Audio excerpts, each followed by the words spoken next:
Reading from Prabhupada Lilamrita, continuing Namo Vishnu Padaya Krishna Vishnu Kudalishri Bhakti Vedanta Swami Nam Namaste Saraswati Devi Gaurani Pacharan Nirvisesha Srinivari Paschat Dishita. During the ceremony, Veen was nervous. When Prabhupada chanted the mantras, Veen could not hear them exactly. So he just mimicked as best he could. And when Prabhupada began the fire sacrifice, Wayne felt a little frightened because the initiation seemed such a serious commitment. He watched Prabhupada gravely building the fire and saying the mantras. When Prabhupada initiated Wayne with his new name, Upendra, Wayne didn't hear it clearly and began to worry. Then the ceremony ended, and Prabhupada stood up and abruptly left the storefront. Upendra, someone reminded me that I should go upstairs and give Swamiji an offering. So I decided to give him a baby blanket and a beach towel. It wasn't that I lacked money, but these things had some sentimental value to me, so I wanted to give them to Swamiji. I went upstairs to his room, and he was sitting at the foot of his mattress. I came in and bowed down and presented him with a baby blanket and beach towel. He held them in his fingers and looked at them both in each of his hands. He said, quote, "These things are useless," unquote, and he tossed them on the floor. I was hurt and I had nothing to say. I just sat there. After a while, I excused myself and went back to my apartment.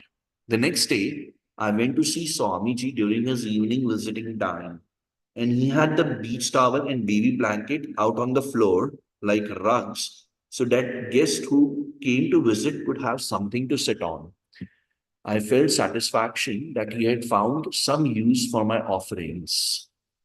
Prabhupada said that Upendra was not living up to his vows since he was still living with his girlfriend. Upendra felt guilty about breaking the principles forbidding illicit sex and intoxication. But he just couldn't follow them. He wanted to tell Swamiji, but couldn't bring himself to do it. Besides, he thought even if he confessed, how could he stop? Upendra's girlfriend didn't like Krishna consciousness, didn't want to meet Swamiji, and didn't want to come to temple. So Prabhupada decided that instead of marrying Upendra to her, he would save Upendra from her. Prabhupada decided to make Upendra a brahmachari. Although Srila Prabhupada had about 25 San Francisco disciples, hardly any were brahmacharis. Practically, the one solid one was Jayananda, who was little older than the rest. Jayananda worked all day driving a cab, chanting Hare Krishna even while driving. And when he was off work, he would be at the temple cooking or doing any service he could find or sitting with Prabhupada in his apartment with other devotees. He was known for his serious japa. Sitting cross-legged, eyes squeezed tightly shut,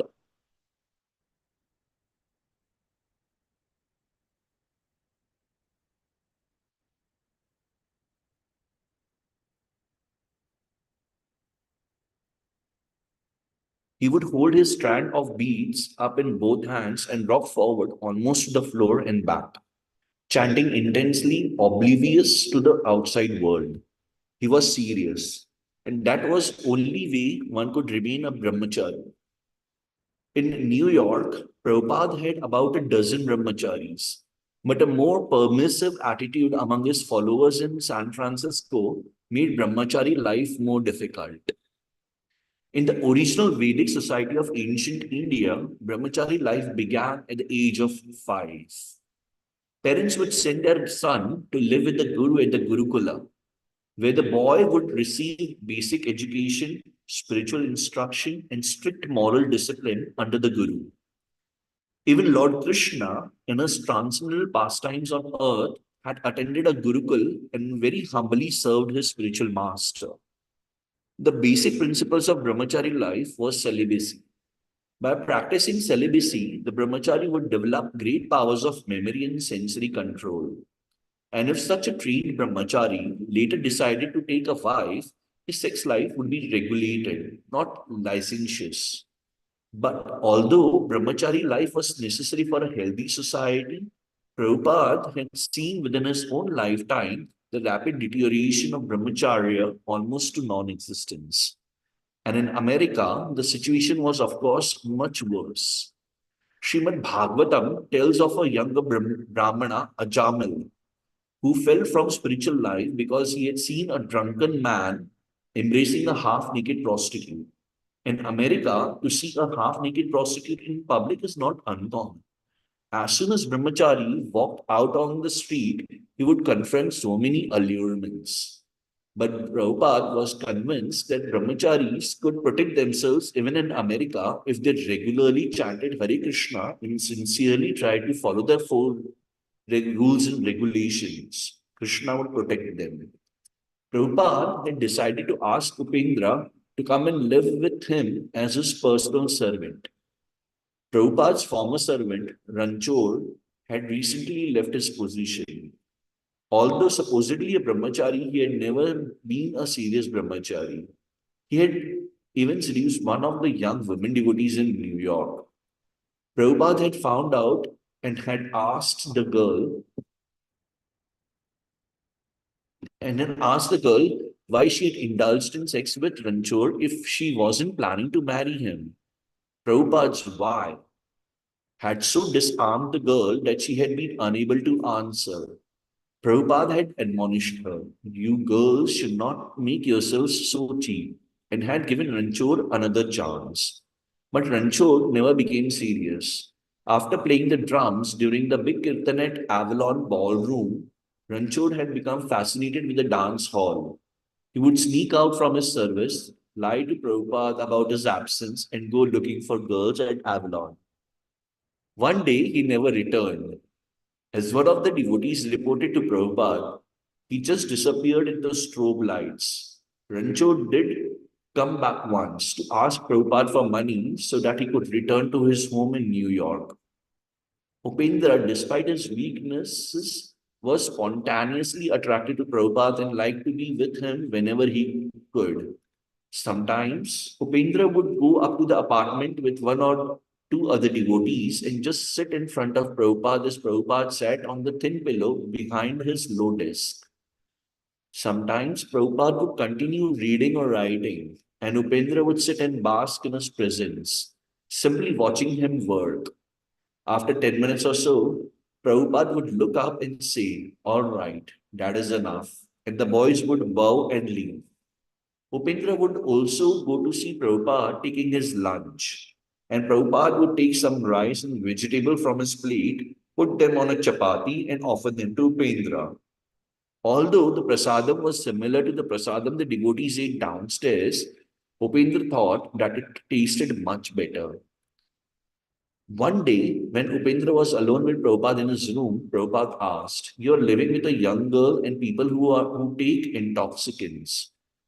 For the second time, Upendra was convinced that Swamiji could read his mind and knew his entire life. "Yes," Upendra admitted, "but I am not having." Prabhupada interrupted, "That is not good. Swamiji, I am not having any sexual connections.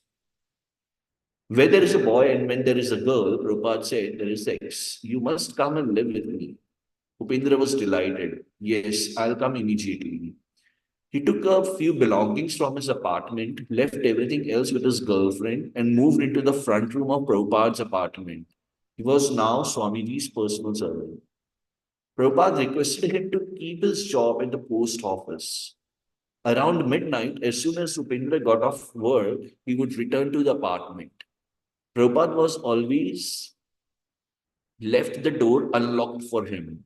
Usually, soon after Upendra locked the door, crawled into his sleeping bag, and fall asleep, he would be awakened by Prabhupada speaking into his dictating machine, composing teachings of Lord Chaitanya. Upendra would nod off again and sleep until 6.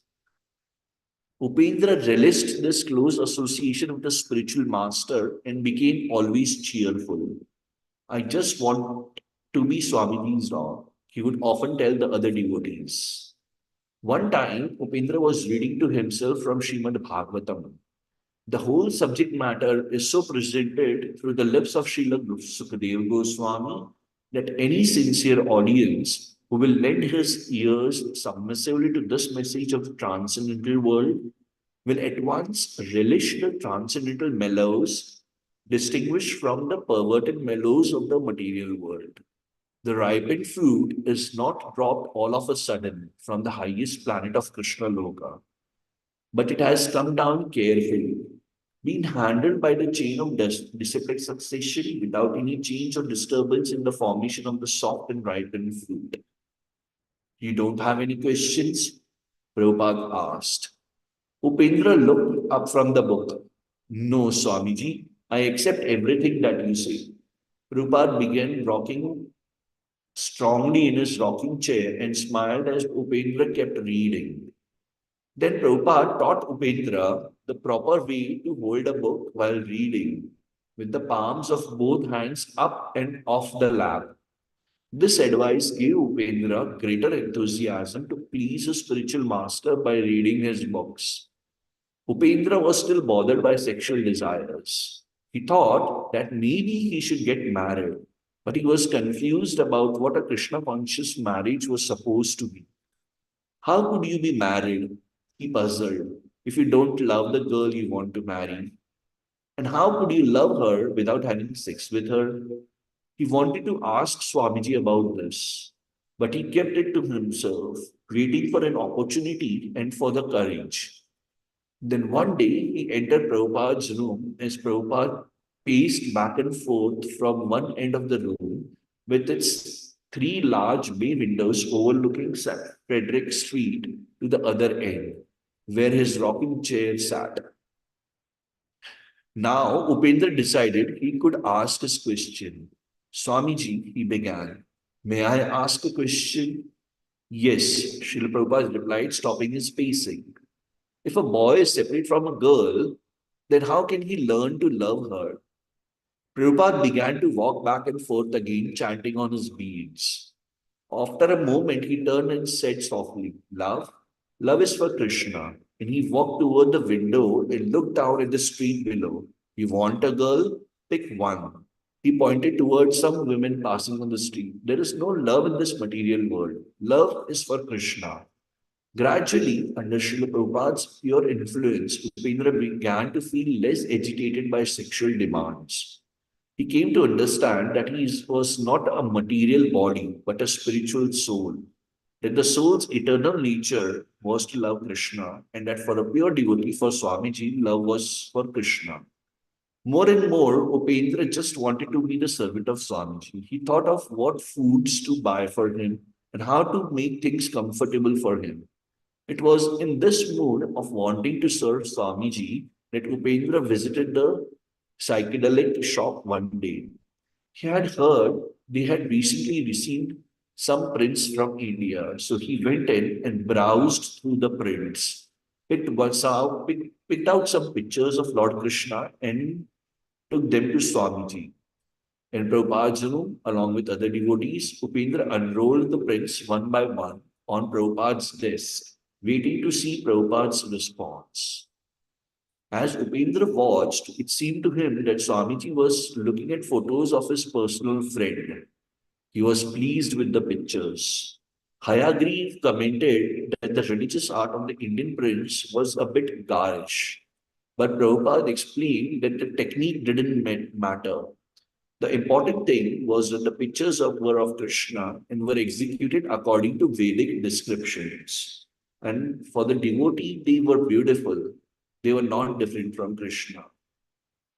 Prabhupada selected as his favorite a picture of Lord Krishna standing and playing his flute in the moonlight, the river Yamuna flowing by. In this picture, Krishna was known as Govinda. Prabhupada held the picture up and quoted a verse.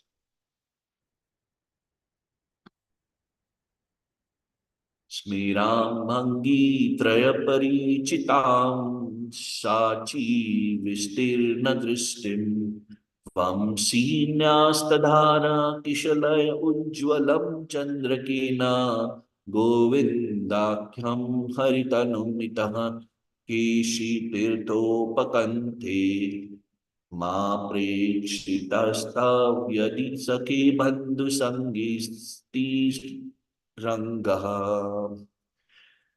He then took a sheet of paper and began writing, while other devotees watched him intently, listening to the listening to the scratching of the pen on the page. Then he read aloud, "My dear friend, if you still have an inclination to enjoy material life, society, friendship, and love, then please do not see the boy named Govinda, who is standing in a three-curved way, smiling and skillfully playing on his flute, his lips brightened by the full moonshine. Yamuna, you can write this nicely." Prabhupada knew that Yamuna was trained calligrapher. He asked her to print the verse and display it along with the picture by his sitting place in the temple. He wanted to be able to look at it during kirtanas. Upendra thought and prayed, if I can just fix myself steadily in serving Swamiji, he who has such love for Krishna, then I too will become transcendental. He felt that since it was not possible for him to see Govinda the way Swamiji saw him, he should serve Swamiji, the pure devotee of Govinda, and in that way become pure. I just want to become Swamiji's dog, Upendra said as he left the apartment. In New York, the boys had their orders from Prabhupada not to give any more money to Mr. Price unless there was a purchase contract. Prabhupada still wanted the building. He had written to Brahmananda on March 4. I hope when I go to New York next, I shall enter the new house forthwith. And he had written Rai Ram on March 7. I am very glad to learn that Brahmananda yourself and all others have the transcendental courage to take all risks for Krishna, and this act will enhance your glory in Krishna consciousness. But he wanted them not to be cheated by false promises. Meanwhile, Mr. Price, who was asking the devotees to turn over $5,000 to his financier friend, Mr. Hall, who would then add $20,000 and make the down payment to owner Mr. Tyler. Mr. Price wanted Brahmananda to get the point across to His Excellency that negotiations had to be done in this fashion and right away if they seriously wanted to get the house. Brahmananda wrote to Prabhupada, asking him to advise the bank to transfer $5,000 into the account controlled by the boys, the trustees of International Society for Krishna Consciousness. Prabhupada gave permission and asked that the check be signed by the president and secretary. Because Brahmananda and Satswarupa are the main support for purchasing this house, and Kirtanananda is a supplement to this from his kitchen department. But he had said that the check should be made to the seller, Mr. Tyler, not to the financier, Mr. Hall. The money and the society is yours, Srila Prabhupada acknowledged. You can spend in any way, but it is my duty to give you advice as ever well-wisher. Then Mr. Price invited Brahmananda to meet Mr. Hall, and he suggested that Brahmananda come prepared with a check of $5,000. On the way, Mr. Price explained that Mr. Hall was perhaps the biggest real estate in Manhattan, a multi-millionaire. He owned skyscrapers. Everything he owned was big.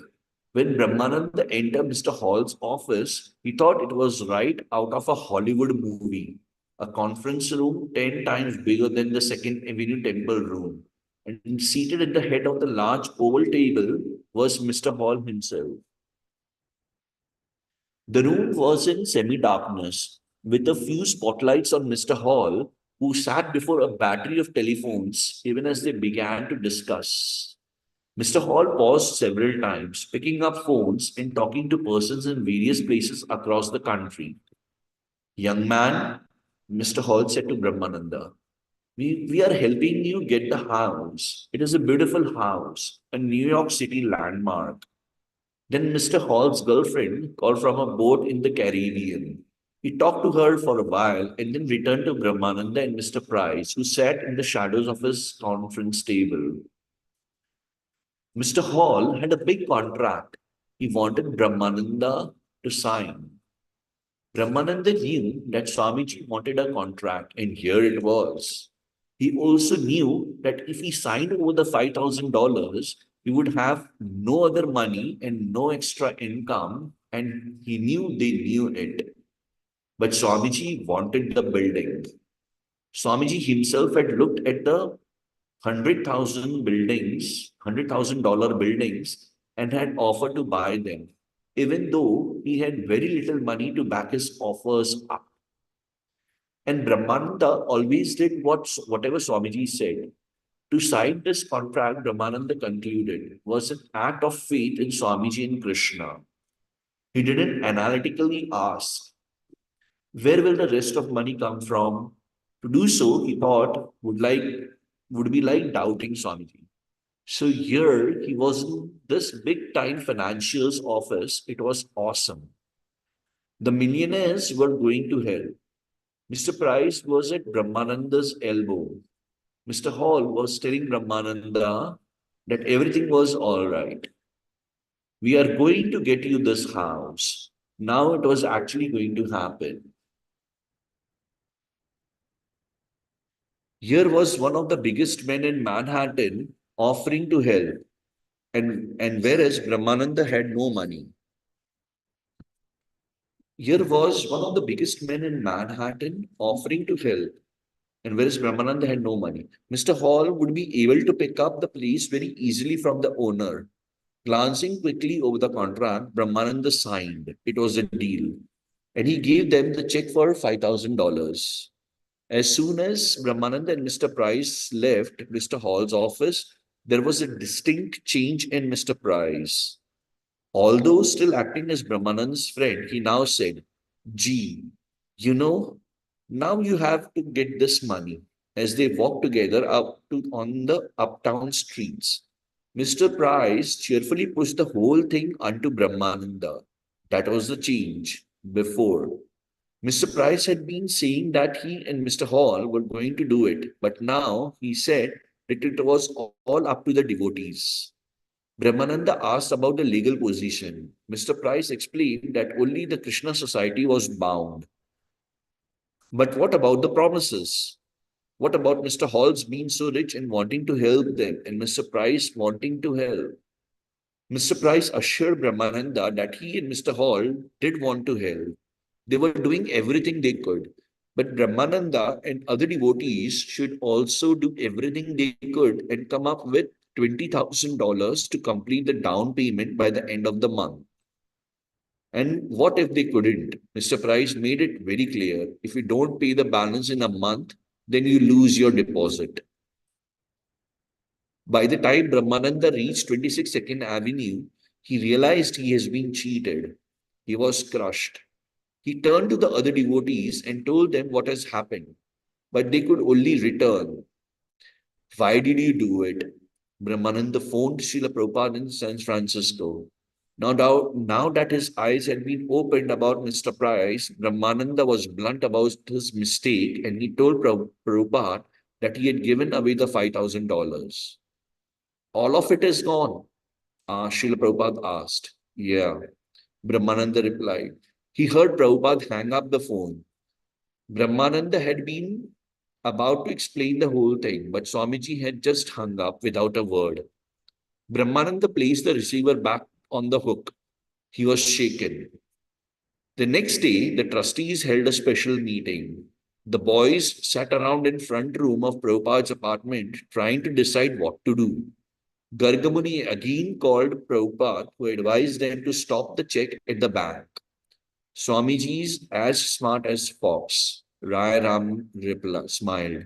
Gargamuni phoned the bank, but it was too late. The check had already been cashed. They consulted Mr. Goldsmith, their friendly lawyer. He said it sounded like a weak legal case, and Price and Hall hadn't legally bound themselves to pay anything if the devotees failed to pay.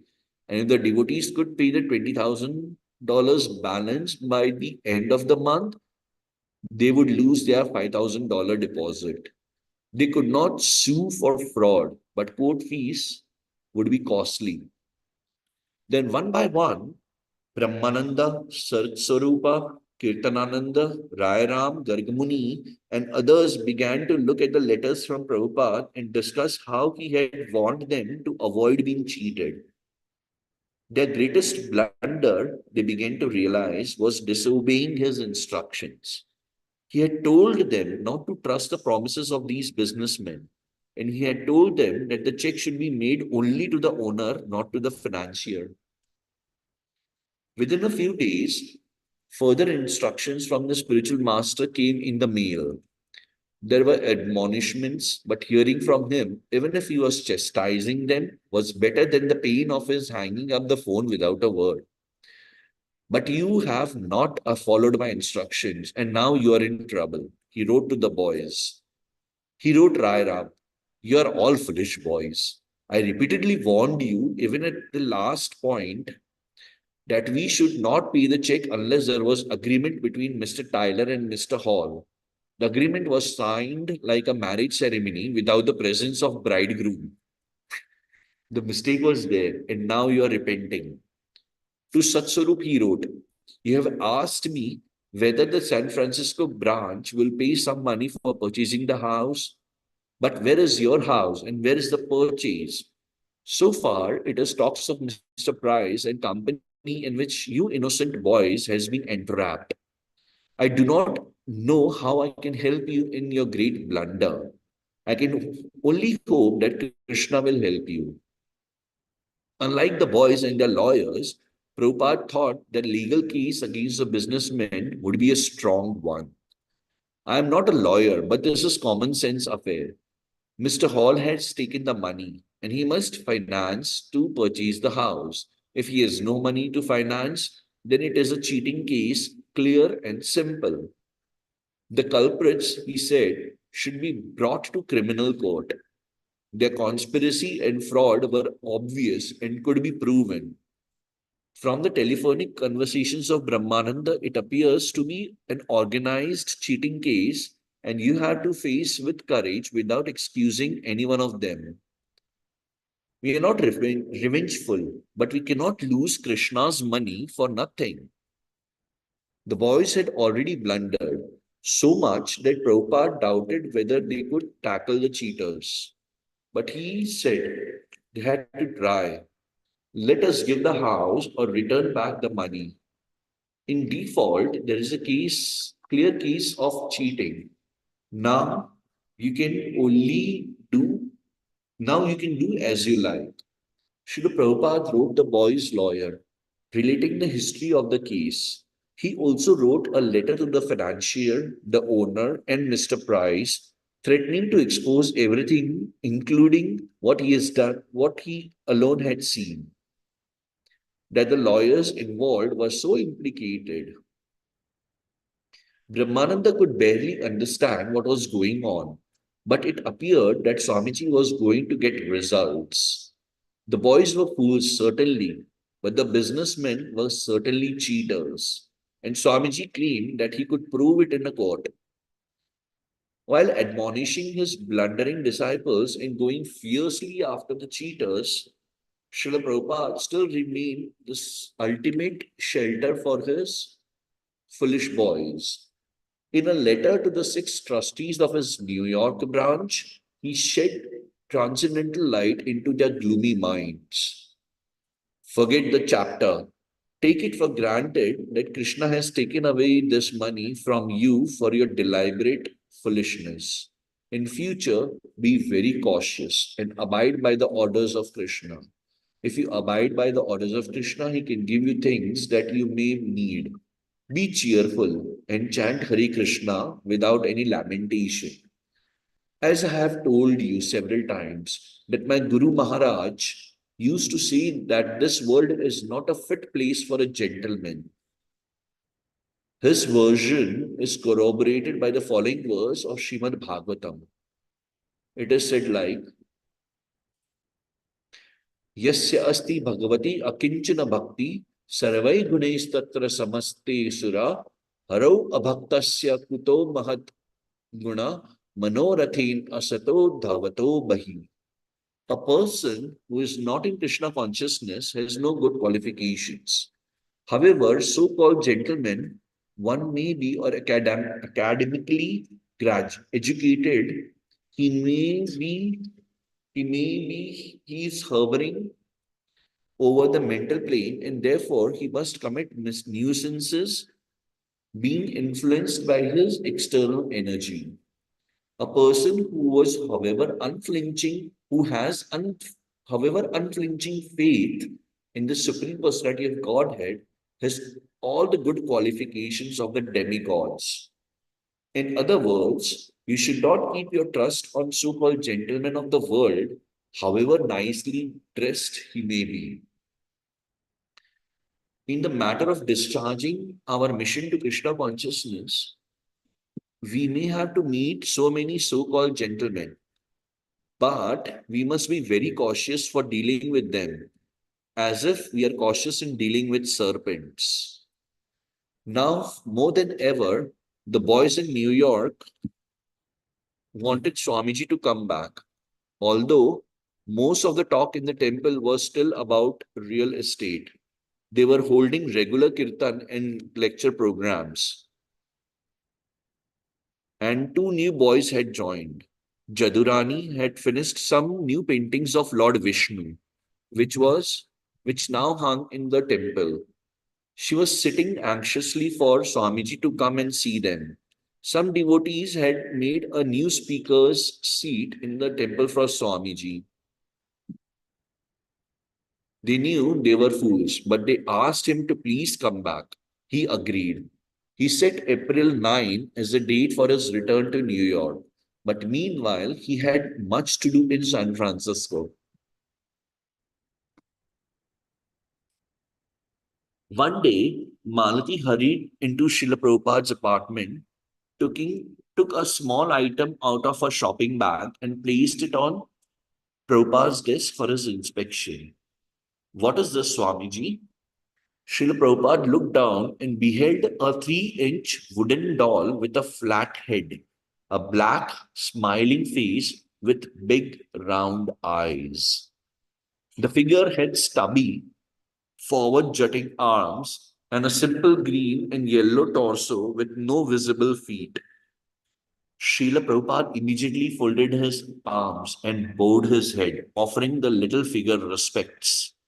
You have brought Lord Jagannath, the Lord of the universe. He said, smiling and bright eyed, He is Krishna. Thank you very much. Srila Prabhupada beamed with pleasure, while Malati and others sat amazed at their good fortune of seeing Swamiji so pleased.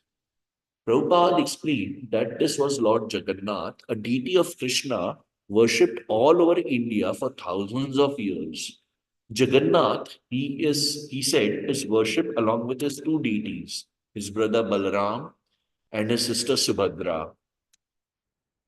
Excitedly, Malati confirmed there were other figures, similar figures at Cost Plus, the import store where she had found the little Jagannath. And Srila Prabhupada said she should go back and buy them.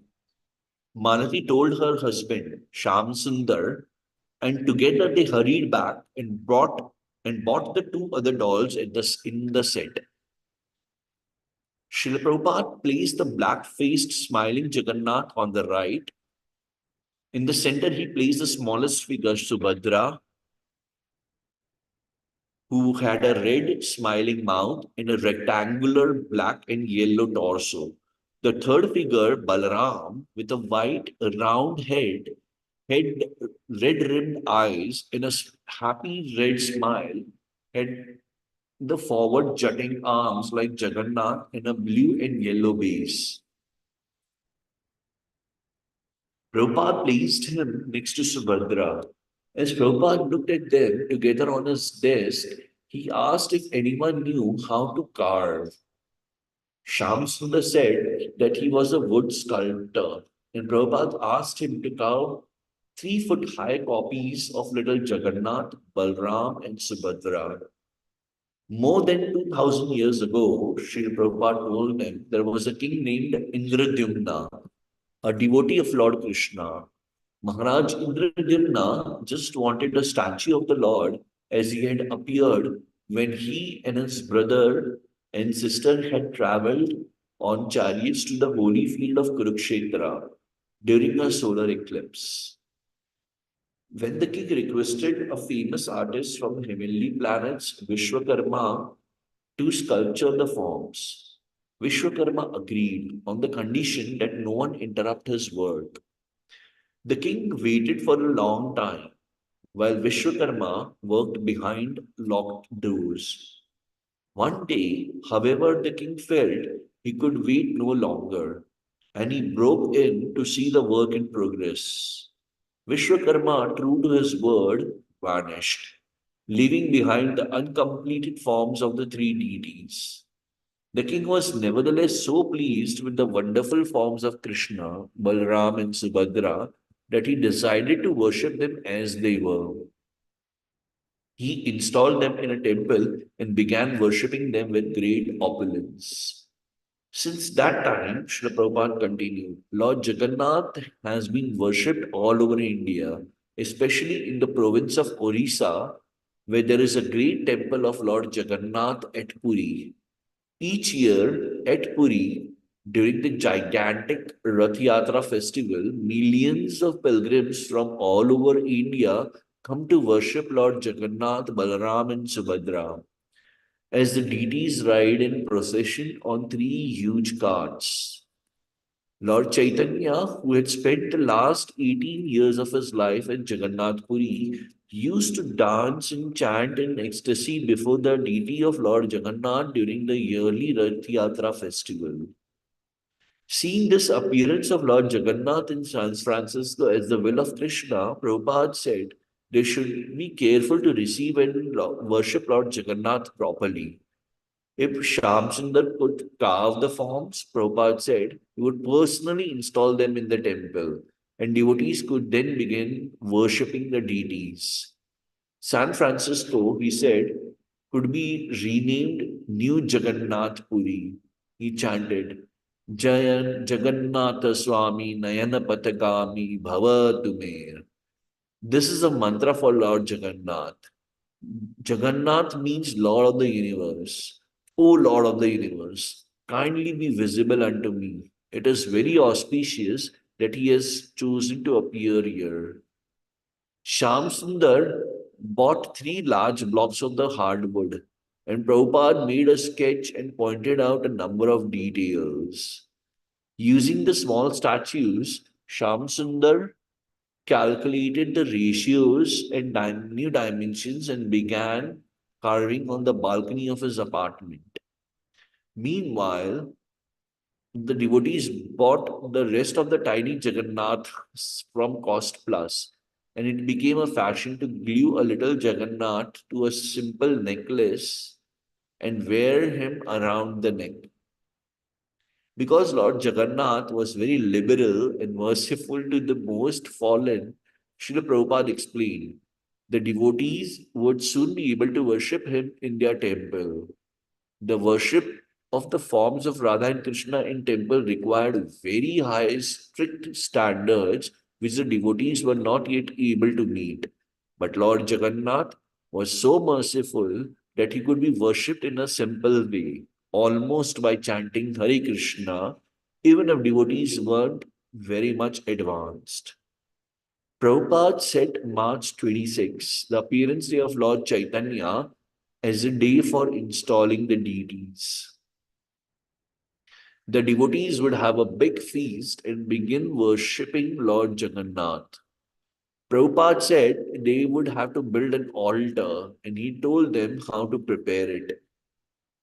While Shamsundar hurried to finish his carving, a small splinter lodged itself in his hand and the wound became infected. Finally, Shamsundar got blood poisoning and he became so sick that he had to go to the hospital. Lord Jagannath was taking away the reactions to Shamsundar's previous sinful activities, Prabhupada said. On March 26, the appearance day of Lord Chaitanya, Prabhupada said that during the morning, they would stay together in the temple, read about Lord Chaitanya, and hold kirtan. And in the evening, they would have a ceremony for installing Lord Jagannath. Having fasted until moonrise, they would then break fast with a prasadam feast. When Srila Prabhupada entered the temple that morning, he saw the work the devotees had done. The new altar stood in the rear of the room, above where his dais had been, and his dais was now on the right side of the room, against the wall. From his seat, he would be able to see the altar very easily. The altar was simple redwood plank 7 feet above the floor and fixed between two thick redwood pillars. A canopy covered the place where the deities would stand. Below the altar hung Haridas's painting of Lord Chaitanya and his associate dancing during the kirtan. And behind the painting was a Madras backdrop, about 3 feet above the floor. A shelf below the painting held candlesticks and would be used for articles to be offered to the deities. Prabhupada took his seat. As usual, he led kirtan and then chanted one round of japa with the devotees. Then he had Hayagriv read aloud from the biographical sketch of Lord Chaitanya from the first volume of Srimad Bhagavatam. But many devotees were sleepy. Despite Hayagri's reading loudly with force and elocution, although Prabhupada was listening attentively and wanted the others to sit with him and hear about Lord Chaitanya, when he saw that so many were dozing, he stopped the reading and held another kirtan. Then he chanted japa with them for about 15 minutes. All right, he said, we will read again. Who will read? Lilavati's hand flew up urgently. All right. He had her sit near his dais and someone placed a microphone before her. Leelavati's reading presented a contrast to the deep tones of Hayagriv, but she was another scholarly voice. Her careful pronunciation of the Sanskrit words and phrases was pleasing to Srila Prabhupada, and he several times commented, "Oh, very nice." Leelavati was thrilled and reading on intensely, determined to keep everyone awake. That evening, My friend just bought a new car and we want to have. oh, okay. Actually, I have this service right now, otherwise, we would have offered. Um, pause.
That evening, that evening, devotees and hippie guests filled the rooms to capacity. Prabhupada was present and the mood was reverential and festive. It was a special event. Just as Prabhuji. आप 1 o'clock नीचे आना है 1 o'clock actually वो कोई था नहीं sir वो पाऊँ तो वो सब ठीक है. That evening, devotees and hippie guests filled the room to capacity. Prabhupada was present and the mood was reverential and festive. It was a special event. The just finished deities sat on the altar and everyone was glancing at them as they stood up on their redwood shelf beneath a yellow canopy, their features illumined by spotlights. The deities wore no clothes or ornaments, but were freshly painted in bright black, red, white, green, yellow, and blue. They were smiling. Srila Prabhupada was also glancing at them, looking up to their high altar. Prabhupada lectured about the 4 social and 4 spiritual orders of life described in the Vedic scriptures. And according to one's quality in work, he said, each person has a certain occupational duty. But the ultimate goal of that duty, he explained, is to satisfy the Supreme Lord. It doesn't matter if one is low-born or poor. Material qualification has nothing to do with spiritual evolution. Spiritual evolution is that with your talent and with your capacity, with your work, you have to satisfy the Supreme Lord. Srila Prabhupada gave the example of Sridhar, an impoverished devotee of Lord Chaitanya's who earned the equivalent of less than 5 cents a day, yet offered half his yearly earnings to worship of the Ganges. If one is rich, however, one should still give his half his wealth to the service of Lord. Prabhupada cited Rupa Goswami, who had given 50% of his wealth for Krishna consciousness, given 25% for his family, and saved 25% for emergencies. Suddenly, Prabhupada began speaking about the money his disciple in New York had lost, about 25% for himself, so that in times of emergency, because as soon as money is gone out of my hand, I have no control. I have recently lost $6,000, not here, in our New York. So as soon as the check is out of hand, now it is gone. It is gone.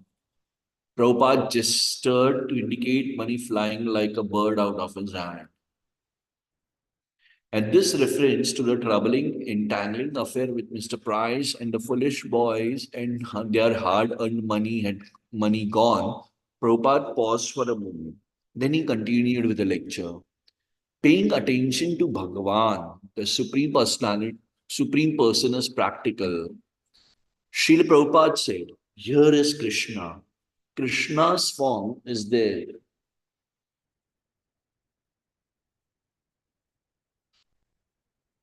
Krishna's advice is there. Krishna's instruction is there. Krishna's sound is there. Everything Krishna, everything Krishna. There is no difficulty. But if you turn your attention to the impersonal and to the super soul in the heart, as the yogis do, then it is very difficult. It is very difficult. You cannot fix your attention to the impersonal. In the Bhagavad Gita, it is said that klesho diktarasti sham avyakta satachetasam. Those who are attached to the impersonal feature of the absolute truth, their business is very troublesome. It is not like chanting and eating. This is very nice, but that is very troublesome. And even if you speculate on the impersonal and the result that is achieved by working hard for many lives is that you will have to also eventually come to Krishna.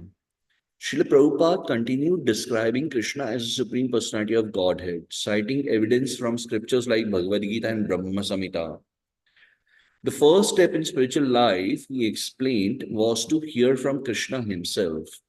But Prabhupada wanted that if one heard the class and then went outside and forgot, he could not improve. Whatever you are hearing, you should say to others, Prabhupada said. Then he gave the example of how disciples were writing in Back to Godhead what they had heard from their spiritual master, and yet, and to speak or to write what has been heard, a person has to be thoughtful. You're hearing about Krishna and you have to think, then you have to speak. Otherwise, it will not work.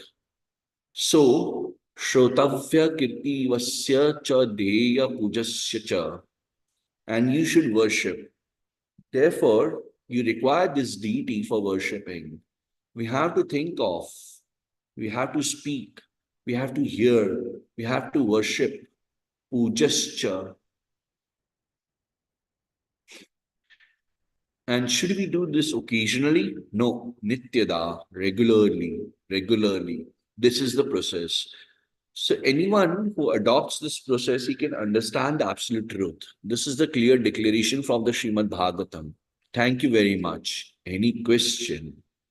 A young boy raised his hand and began earnestly. Well, you mentioned about how we should follow supreme law, how we should be like what your spirit tells you, or what your supreme, whatever it tells you. I mean, whatever it tells you. I mean, if you meditate a lot, you feel you should do something. Prabhupada, it is not something. It must be an actual fact. Boy, yeah, I mean, like, so there is no question of something. Well, I see. Something is vague. You must speak. What is that something? Boy, well, say, be, Prabhupada, that you cannot express. That means you have no idea. So we have to learn this. This is the process. I'm speaking of the process. If you want to have knowledge of the absolute truth, the first thing is faith. Then you must be thoughtful. Then you must be devoted. And you must hear from authentic sources. These are different methods. And when you come to ultimate knowledge from Brahman platform to Paramatma platform, then to supreme absolute personality of Godhead, then your duty shall be to satisfy the supreme personality of Godhead. That is the perfection of your active life. These are the processes. And it is concluded that everyone, never mind what he is, his duty is to satisfy the supreme personality of Godhead. And how can we satisfy? We have to hear about him. We have to speak about him. We have to think about him. We have to worship him. And that is regularly. This will help you. But if you have no worship, if you have no thought, if you have no hearing, if you have no speaking, and you are simply thinking of something, that something is not God. Boy, I mean, well, I'm so young. I didn't know what I meant. I don't know what. Prabhupada, don't know that I'm speaking that you have to know by these processes. We are all don't knows. So we have to know. This is the process. Young woman, since we don't yet understand the supreme law, because we are young and just new to this, then how can we speak about it? Prabhupada, therefore you have to hear. The first thing is Shrotavya. You have to hear. Unless you hear, how can you speak? We are therefore giving you facility to hear. You hear and then you can speak. Then you can think. We are giving all facility to hear, to speak, to think, to worship. This is society's work. Unless you hear, How can you speak? The first task is given Shrotavya, then Kirtavyasya, Cha Dheya Pujascha Nityada. These are the processes you have to hear. And hearing, you have to repeat, chant. And then you have to think, you have to worship. These are the processes. Upendra. Swamiji, so we have to hear, I understand. But do we speak or do we first listen for a long time and then speak? Prabhupada, no, why a long time? Suppose you hear two lines, you repeat that two lines, and aside from everything else, you hear Hari Krishna. So you can chant Hari Krishna. What is the difficulty there?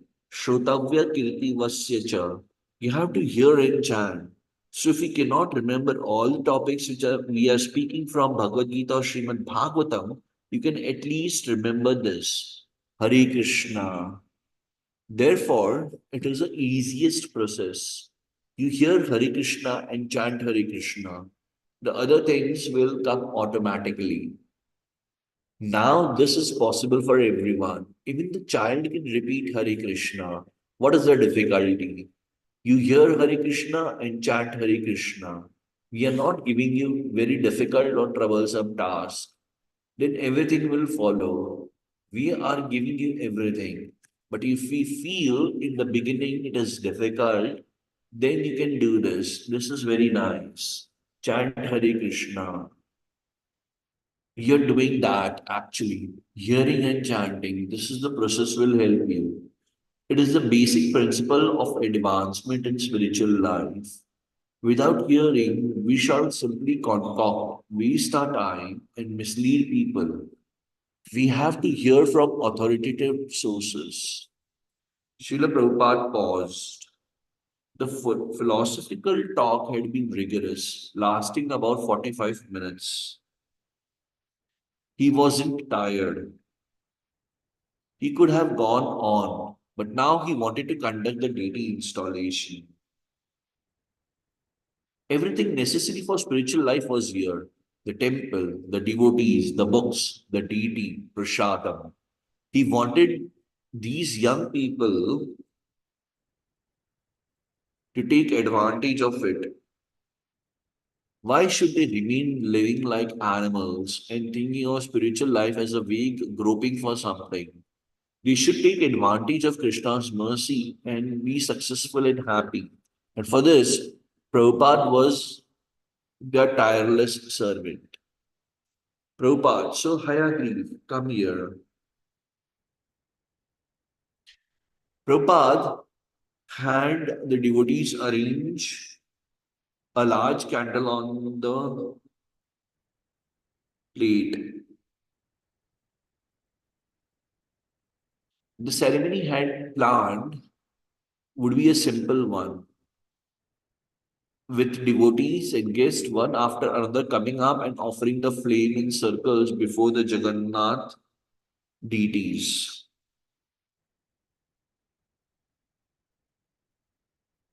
This should be lighted up, Srila Prabhupada said. And when there is kirtan, one must be doing like this before the deity. Srila Prabhupada moved his hands around the circle before the deity. You see?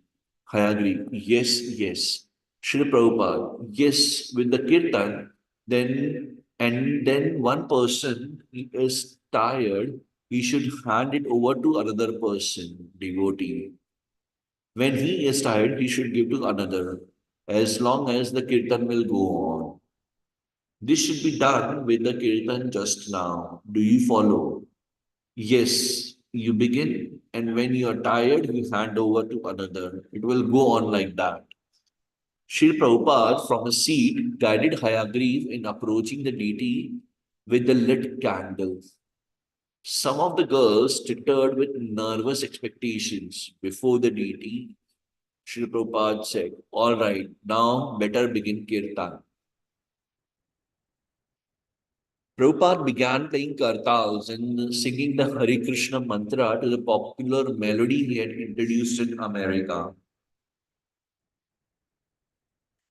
Just in front, he called out, gesturing to Hayagri to stand more directly before the deities. Devotees and guests began rising to their feet and dancing, arms raised, bodies swaying rhythmically back and forth as they faced the bright personal forms of the deities and chanted. Colored lights within the canopy began flashing intermittently, blue, red, and yellow, highlighting the extraordinary eyes of Lord Jagannath, Subhadra, and Balaram. Mukunda, who had arranged the lights, smiled and looked to Swamiji, hoping for approval. Prabhupada nodded and continued forcefully singing Hare Krishna. The young hippies were enthusiastic in singing and dancing, knowing that the kirtan usually lasted an hour. Some had grasped the Swamiji's words when he had spoken of fixing the mind on the personal form of the Supreme Lord. And they understood when they had looked up the deities and said, "Here is Krishna." Others hadn't followed, but thought that it was just great and blissful to sing Hare Krishna and look at the grinning, big eyed deities up on the altar amid the flowers and billowing incense.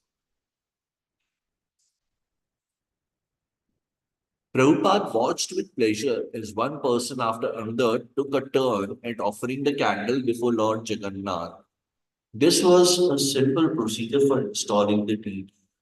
Although in big temples in India, the installation of deity was a complex, exact procedure requiring several days of continuous rituals directed by highly paid priests. In San Francisco, there were no priests to pay, and the many other standards would be impossible to maintain. For non-Hindus to handle Lord Jagannath and conduct his worship would be considered heresy by the caste-conscious Brahmanas of India. Except for Prabhupada, none of the persons present would have been allowed even to enter the temple at Jagannath Puri. The white man, the westerner, was not allowed to see Lord Jagannath except once a year as he rode in his cart during the Rath Yatra festival. But these restrictions were social customs, not the scriptural injunctions. Srila Bhakti Siddhanta Saraswati had introduced deity worship and invitation.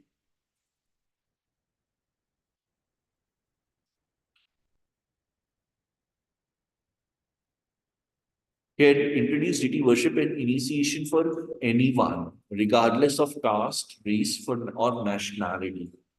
The Bhakti Vinod Thakur, Srila Bhakti Siddhanta Saraswati's father, had longed for the day when the people of the West would mingle with their Indian brothers and chant Hare Krishna. To go for Gita. That's fine. That's 10 minutes. Yeah, 10 minutes is Okay. fine. From In where? Srila Prabhupada and come to the West. I'll take some prasad and come. Yeah. So I can be there for 15 minutes. Will you help us? I manage.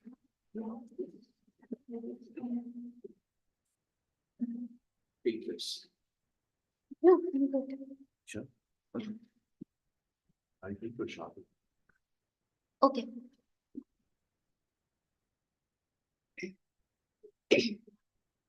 Srila Prabhupada had come to the West to fulfill the desires and the vision of his spiritual master and of Bhakti Vinoda Thakur by creating Vaishnavas among the Westerners.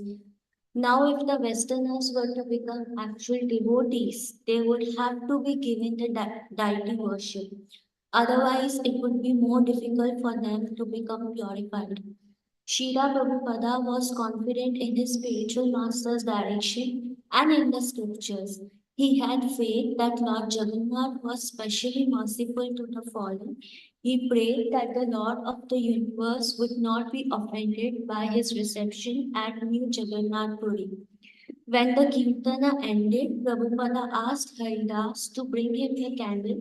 Prabhupada passed his hands across the flame and touched them to his forehead. Yes, he said, show everyone, each and everyone, whatever they can contribute.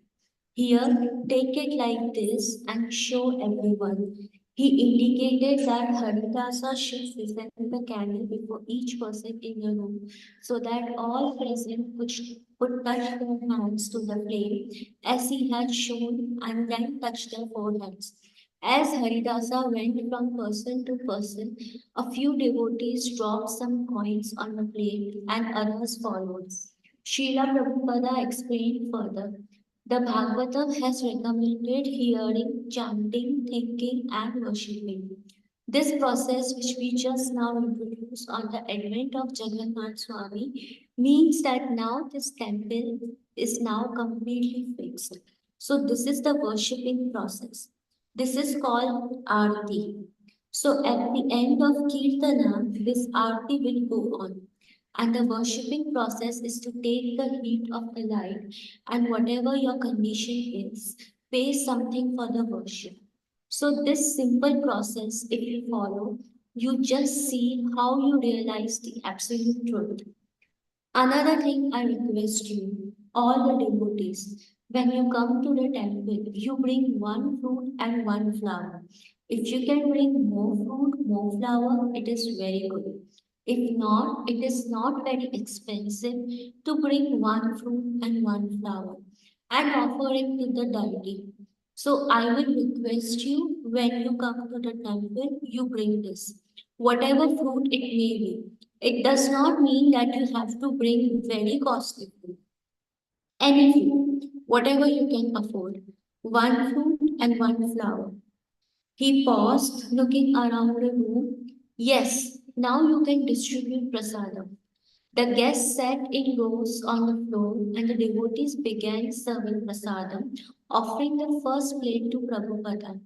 The food preparations were those Prabhupada had personally taught the devotees in his kitchen. Samosas, halwa, puris, rice, several cooked vegetables, fruit chutney, sweets, all the Sunday specials.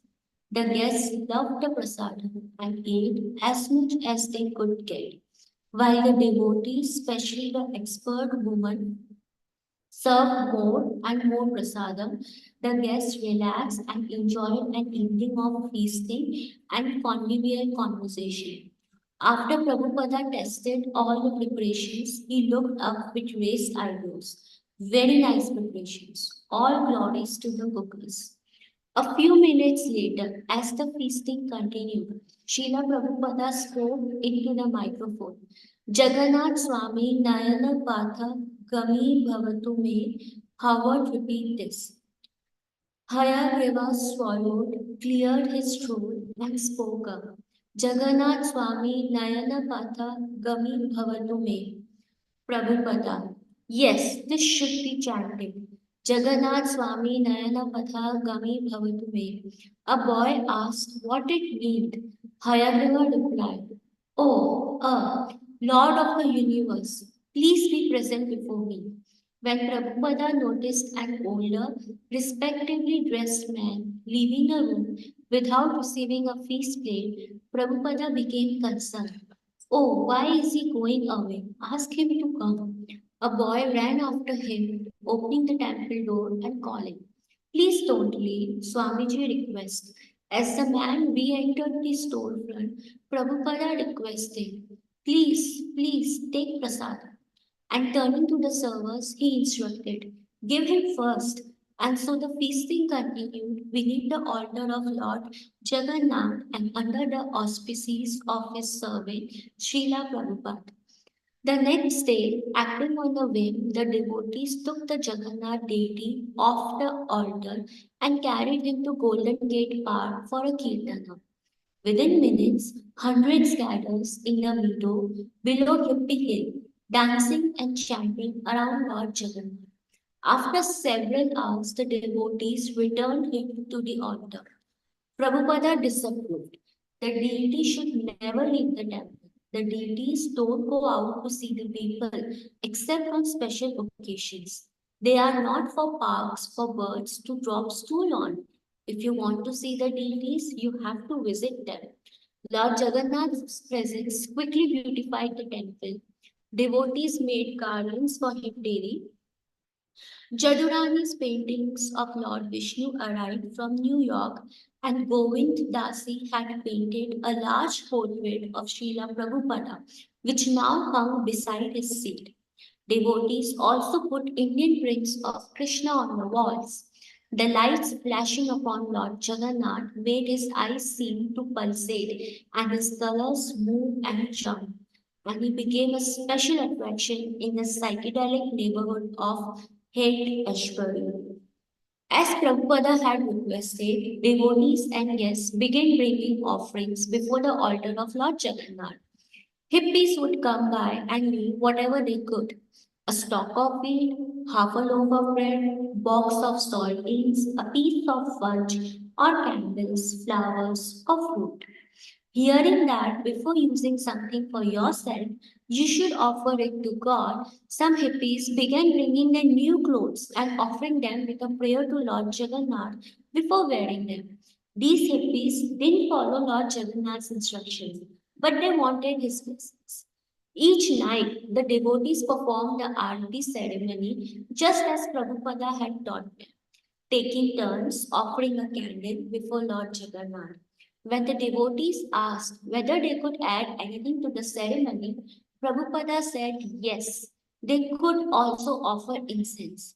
He said there were many more details of deity worship, numerous enough to keep the devotees busy 24 hours a day. But if he were to tell them everything at once, they would faint. Speakingly privately in his room to one of his disciples, Prabhupada said that during Kirtana in the temple, he thought of Lord Chaitanya dancing before Lord Jagannath. He told how Lord Chaitanya had traveled to Puri and danced before Lord Jagannath in such ecstasy that he had been unable to say anything more than Jug Jug. Lord Chaitanya had been thinking, Krishna, for so long I wanted to see you, and now I'm seeing you. When Lord Chaitanya had lived in Puri, as many as 500 men at a time would visit him. And every evening there would be a huge kirtana with four parties, each with four mridanga players and eight karatala players. One party this side, one party this side. Prabhupada explained, one party backside, one party front side, and Chaitanya Mahaprabhu in the middle. They would all dance, and the four parties would chant Hare Krishna, Krishna Krishna, Hare Hare, Hare Ram, Ram Ram, Hare Hare. That was going on every evening so long he stayed at Jagannath Puri. The devotees understood that there was a great difference between themselves and Swamiji. He had never been a hippie. He wasn't at home amid the illusion of Haight Ashbury's LSD, psychedelic posters, rock musicians, hippie jargon, and street people. They knew he was different, though sometimes they forgot. He spent so much time with them every day, eating with them, joking with them, depending on them. But then sometimes they would remember his special identity. When they chanted with him in the temple before Lord Jagannath, he, unlike them, would be thinking of Lord Chaitanya's kirtanas before Lord Jagannath in Puri. When Lord Chaitanya had seen Jagannath, he had seen Krishna, and his love for Krishna had been so great that he had gone mad.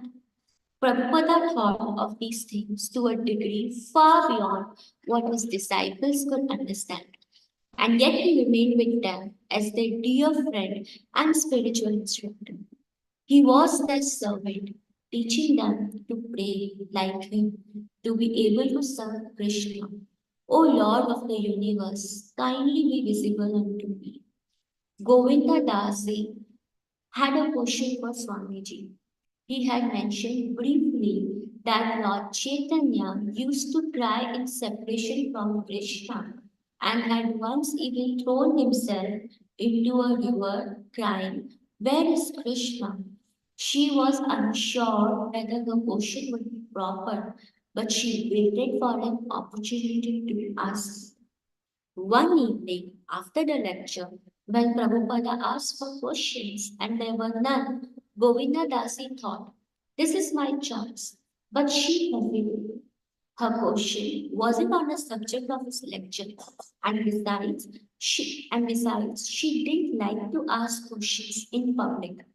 No question. Srila Prabhupada looked around. Govinda Dasi thought. Swamiji seemed disappointed that there were no questions. He had said several times that they should ask questions and clear up any doubts. Again he asked, have you got any questions? Govinda Dasi. Could you tell about Lord Chaitanya asking Prabhupada, Govinda Dasi, asking where is Krishna? Prabhupada, Govinda Dasi.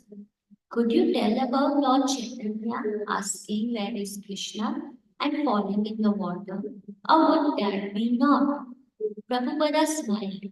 Yes, yes, very nice. Your question is very nice. Oh, I'm very glad. Lord Chaitanya.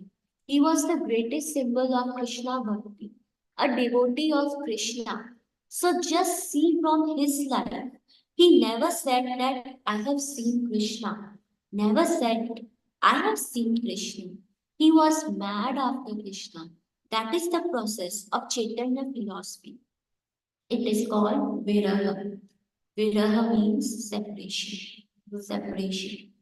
Krishna, you are so good. You are so merciful. You are so nice. But I am so rascal. I am so full of sin that I cannot see you. I have no qualification to see you. So, in this way, if one feels the separation of Krishna, Krishna, I want to see you, but I am so disqualified that I cannot see you. These feelings of separation will make you enriched in Krishna consciousness. Feelings of separation. Not that Krishna, I have seen you. Finished. All right, I have understood you. Finished. All my business finished. No, perpetually. Think of yourself that I am unfit to see Krishna. That will enrich you in Krishna consciousness. Chaitanya Mahaprabhu displayed these feelings of separation. This is Radharani's separation. When Krishna went from Vrindavana to his place, his father's place, Radharani was feeling in that way, always mad after Krishna. So Krishna Chaitanya Mahaprabhu took the separation feeling of Radharani. That is the best way of worshipping Krishna, becoming Krishna conscious. So you know that Lord Chaitanya fell on the sea. Krishna, if you are here, Krishna, if you are here.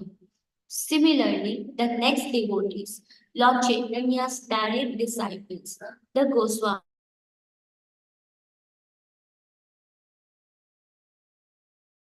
Sanatana Goswami, they also, the same disciplic succession, they also worship Krishna in that separation feeling.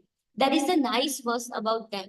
Srila Prabhupada said, हे राधे व्रज देवी के च ललिते हे नंद सुनो उधर श्री गोवर्धना कल्प पदप तले कलंदी वने घोसंतव इति सर्वतो व्रजपुरे खिदेर महाविहवलम वंदे रूप सनातनम रघुयुगम श्री जीवा गोपालकम. I offer my respectful obeisances to the six Goswamis, namely Sri Rupa Goswami, Sri Sanatana Goswami, Sri Raghunatha Bhatta Goswami, Sri Raghunatha Dasa Goswami, Sri Jiva Goswami, and Sri Gopala Bhatta Goswami, who were chanting very loudly everywhere in the Vrindavan, shouting, Queen of Vrindavan, Radharani, O Lalita, O son of Nand Maharaja, where are you all now? Are you just on the hill of Govardhana or are you under the trees on the bank of the Yamuna? Where are you? These were their modes in executing Krishna consciousness. Those Goswamis also, later on, when they were very much mature in devotional service, what were they doing? They were daily in the Vrindavana Dham, just like a madman.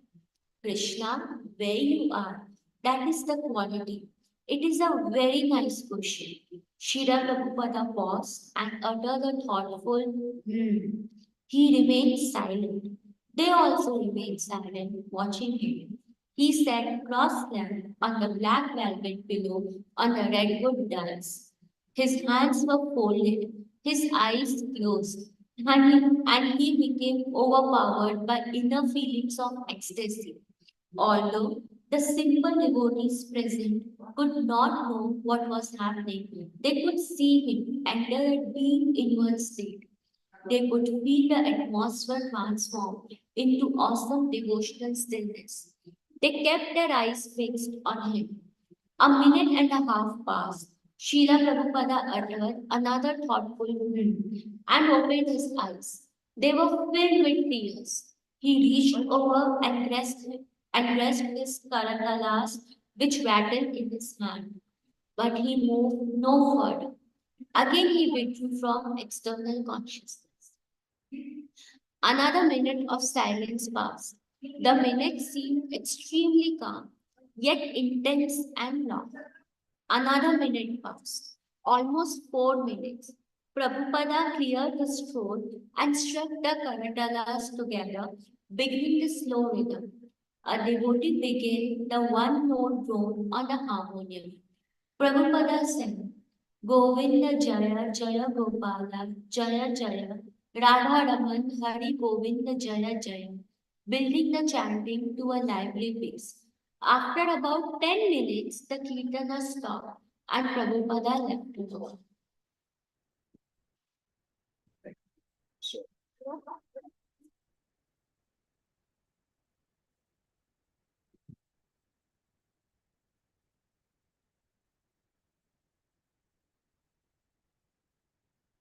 As the devotees rose and began their various duties, some leaving out of the front door behind Prabhupada and going to the kitchen, others coming together for conversation. They all knew that the spiritual master had been intensely feeling separation from Krishna. They had no doubt that it was a deep ecstasy because just by being in his presence during that long and special stillness, they also had felt a glimmer of the same love for Krishna.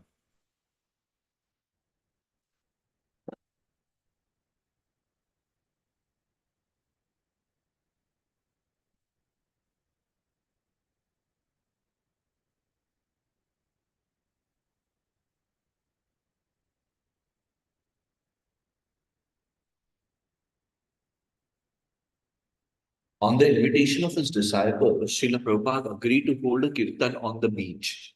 On a Tuesday night, with no kirtan or lecture scheduled in the temple, he got into the backseat of one of the devotees' cars.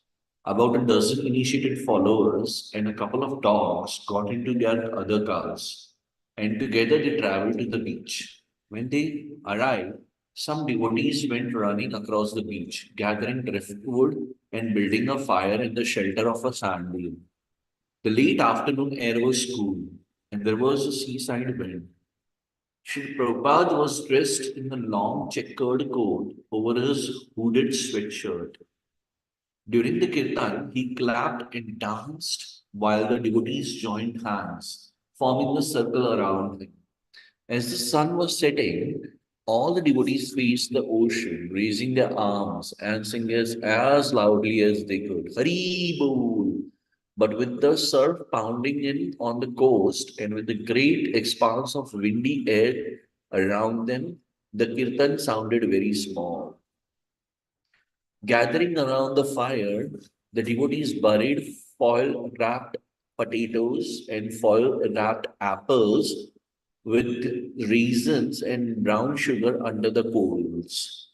It was their idea, but Prabhupada was happy to comply with their ideas of California Kirtan Fund.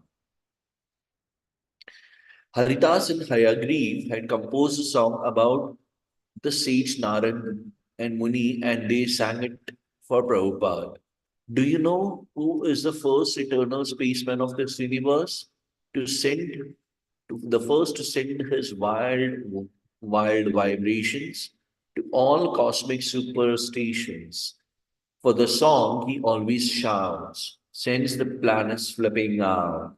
But I'll tell you before you think me loony that I'm talking about Narada Muni singing Hare Krishna, Hare Krishna, Krishna Krishna, Hare Hare, Hare Rama, Hare Rama, Rama Rama, Hare Hare, Hare Krishna, Hare Krishna, Krishna Krishna, Hare Hare, Hare Rama, Hare Rama, Rama Rama, Hare Hare.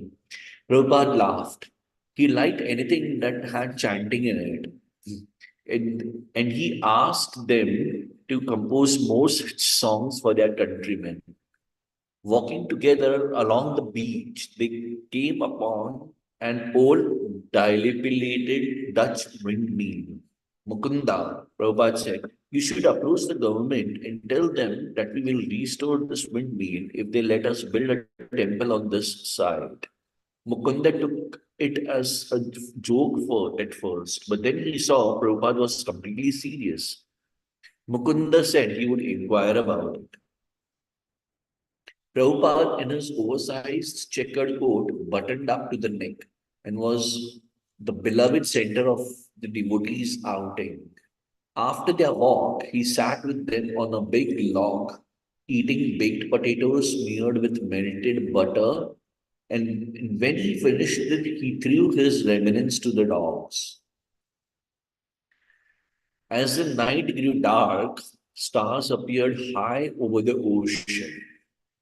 The devotees stood close around Prabhupada for the last kirtan. Then, just as in the temple, they bowed down and Prabhupada called out the prayers to the Lord in the disciplic succession. But he ended, all glories to assembled devotees, all glories to assembled devotees, all glories to the Pacific Ocean. They all laughed. Swamiji was doing what his disciples wanted, enjoying an over enjoying an evening kirtan cookout at the beach with them. And they were doing what he wanted, chanting the Maha Mantra, becoming devotees of Krishna and becoming happy. Hayagri sat facing Prabhupada, alone with Prabhupada in his room. A few days before, Hayagri had shown Prabhupada a play about Lord Chaitanya he had found in the library. And Prabhupada had said it wasn't bona fide. So Prabhupada decided to prepare an outline for a bona fide play and have Hayagriv write it. I will give you the whole plot complete, Prabhupada said. Then all of you will have to do is execute it. Prabhupada was in a relaxed, jolly mood, intent on relating the events of Lord Chaitanya's life. He had prepared an outline of 23 scenes, and now he wanted to expound each one. Hayagri had barely enough time to understand what Prabhupada was about to do, and almost no time to prepare himself for note taking as Prabhupada began describing the first scene. First scene he began is that people are passing on the road with Sankirtan, just as we do. There is a very nice procession with Mridang and Kartals and that Bugle, and all people are doing Sankirtan in the ordinary way. We have to make a nice procession. The second scene shows Kali as decorated blackish with royal dress with very ugly features, and his queen is another ugly featured lady. So they are disturbed. They will talk amongst themselves that there is a Sankirtan movement now. So how shall we prosecute our business in this age of quarrel, Kali Yuga? In that scene, there will be in one corner, two or three people drinking. The scene will be like that. The age of quarrel personified and his consort are sitting in the center. In one corner, someone is taking part in drinking, and in another part, somebody is illicitly talking of lust and love. with a woman. In another section, there is a slaughtering of a cow, and in another section, gambling. In this way, that scene should be adjusted. And in the middle, the ugly man and Kali and the ugly woman will talk that we are now in danger. The Sankirtan movement has been started. What to do? In this way, you have to finish that scene. Then the third scene is very nice, the Rasa dance. Hayagreev interrupted. He had come of his own ideas about he called a dramatic point of view. I think, Hayagreev said, strongly articulating his words. This can apply for the whole world in the sense that the names may be Indian, but I think the exhibition you described of the assembly of Kali and his consort Sin and the exhibition of illicit sex in the slaughterhouse can all be from Western prototypes. Srila Prabhupada said that he had no objection to Hayagri's suggestion, but that he didn't want to people to think that he was singling out Westerners as if they were only ones who committed illicit sex. Hayagri was about to reply, but decided that this was no time to quibble. Swamiji was eager to go on describing the pastimes of Lord Chaitanya. Prabhupada, Ras dance means Krishna and Radharani in the center and the gopis are surrounding. You have seen that surrounding scene where they were dancing with us the other day in the park hand to hand. Yes, yes, Hagrid says. Prabhupada, so one Krishna and one Gopi, they are dancing, that should be the scene. Then the Rasa dance should be stopped and Krishna will talk with the Gopis. Krishna will say to the Gopis that, my dear friends, you have come to me in the dead of night. It is not very good because it is the duty of every woman to please her husband. So, what your husband will think if you come in such dead of night? So, please go back. So, in this way, the gopis will reply that you cannot request us to go back because with great difficulty and we, with great ecstatic desire, we have come to you. And it is not your duty to ask us to go back.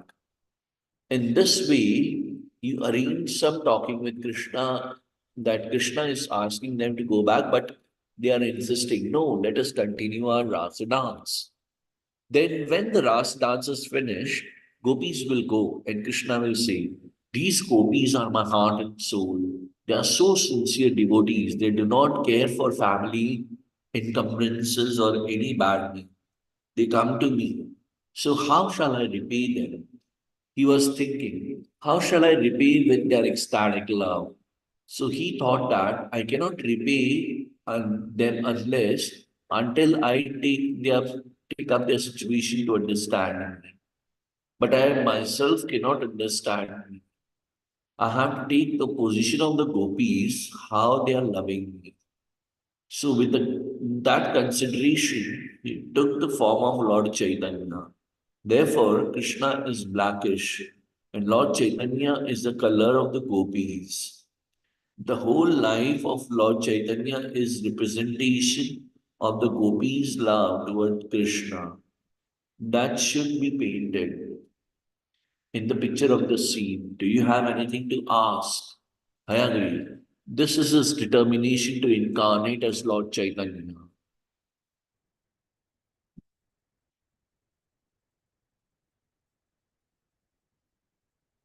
Prabhupada, Lord Chaitanya, yes, I agree.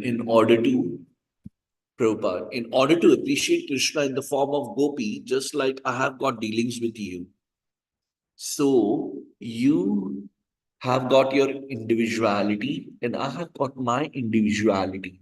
But if I want to study how you are so much obedient and loving to me that I have to go to your position. It is very natural psychology. You have to paint it in that way. Prabhupada described and explained one story after another. Most of them new to Hayagriv. Hayagriv couldn't properly spell or even pronounce the names. He didn't know who Lord Chaitanya's mother was or whether Nityananda was a devotee. And when Prabhupada told the story of Krishna, Kshir Chor Gopinath, the deity who stole condensed milk for his devotee, Hayagreev got confused and thought Prabhupada had said that Lord Chaitanya had stolen the condensed milk. Prabhupada, no, oh, you do not hear. Chaitanya, after seeing the deity, he was sitting and seeing. And meantime, Nityanand Prabhu narrated the story of how the deity's name became Kshirchor Gopinath. You do not follow me. Hayagri group. Nityananda, Prabhupada. Nityananda was going with Lord Chaitanya. Hayagri. Nityananda was narrating this to Lord Chaitanya.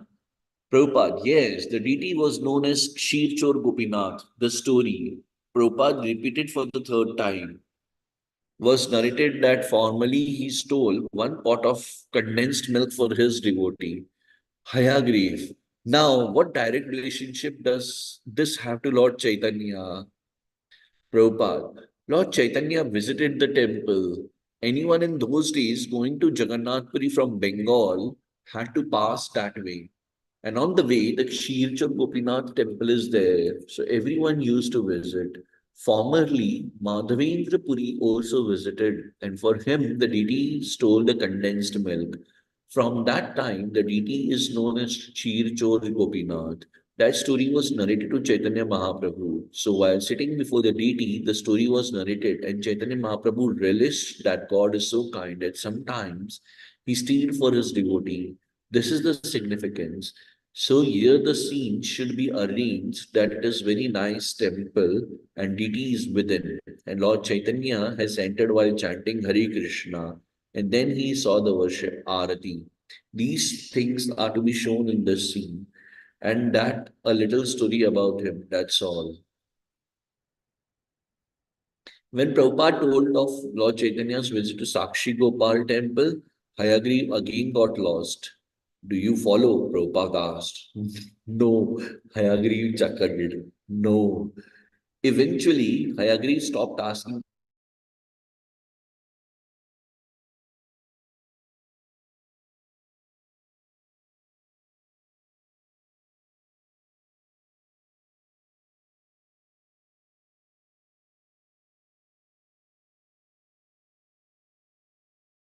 inquiries.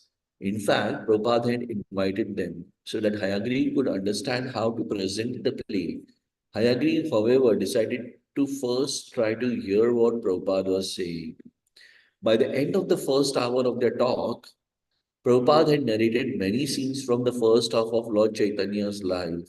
His teasing the Brahmanas by the Ganges at age 5, his civil disobedience movement against the Mohammedan magistrate, his accepting the renounced order at age 24, his last meeting with his beloved mother, his traveling to Puri and touring South India, his meeting and instructing like disciples like Sarvabhauma, Ramananda Rai, and Rupa Goswami and Sanatana Goswami.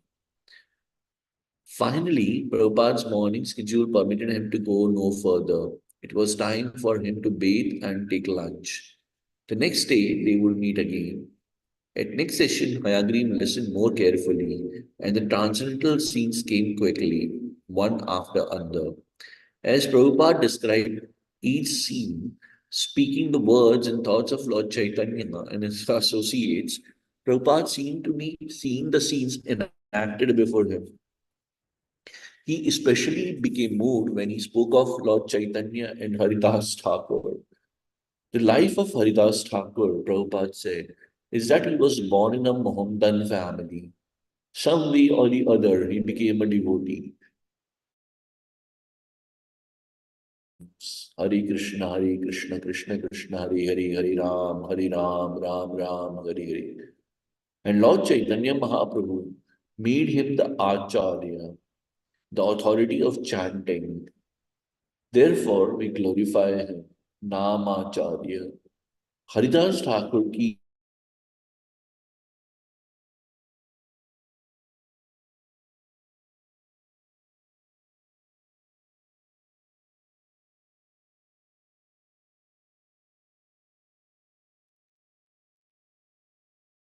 when Lord Chaitanya,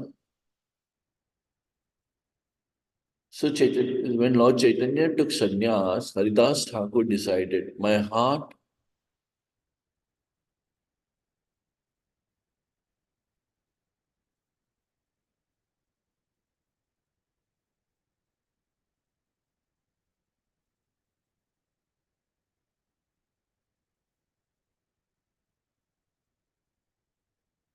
My dear Lord, when Lord Chaitanya took sannyas, Haridas Thakur decided, my dear Lord, you are leaving Navdweep, and then what is the use of my life? Either you take me or let me die. So Chaitanya Mahaprabhu said, no, why shall you die? You come with me. So he took him to Jagannath Puri. In Jagannath Puri, because he considered himself born of a Mohammedan family, Haridas did not enter the temple. But Chaitanya Mahaprabhu gave him a place at Kashinath Mishra's house. There he was chanting, and Lord Chaitanya Mahaprabhu was sending him prasadam. In that way, he was passing his days. And Chaitanya used to come and see him daily. Srila Prabhupada wanted a scene for the passing away of Haridas Thakur. I agree. Is this the same Haridas the Mohammedans threw into the river? Yes, Prabhupada said. Then very casually, Hayagri mused aloud. So he finally met his end there in the fifth scene. Prabhupada hesitated. Here again, Hayagri revealed his lack of transcendental knowledge, talking as though Haridas's passing away was the same as an ordinary man's meeting his end. All right, Hayagri cued him. What is this particular incident? Prabhupada, the particular incident is significant. Chaitanya Mahaprabhu was a Brahmana and he was a sannyasi. According to social custom, should not even touch a Mohammedan.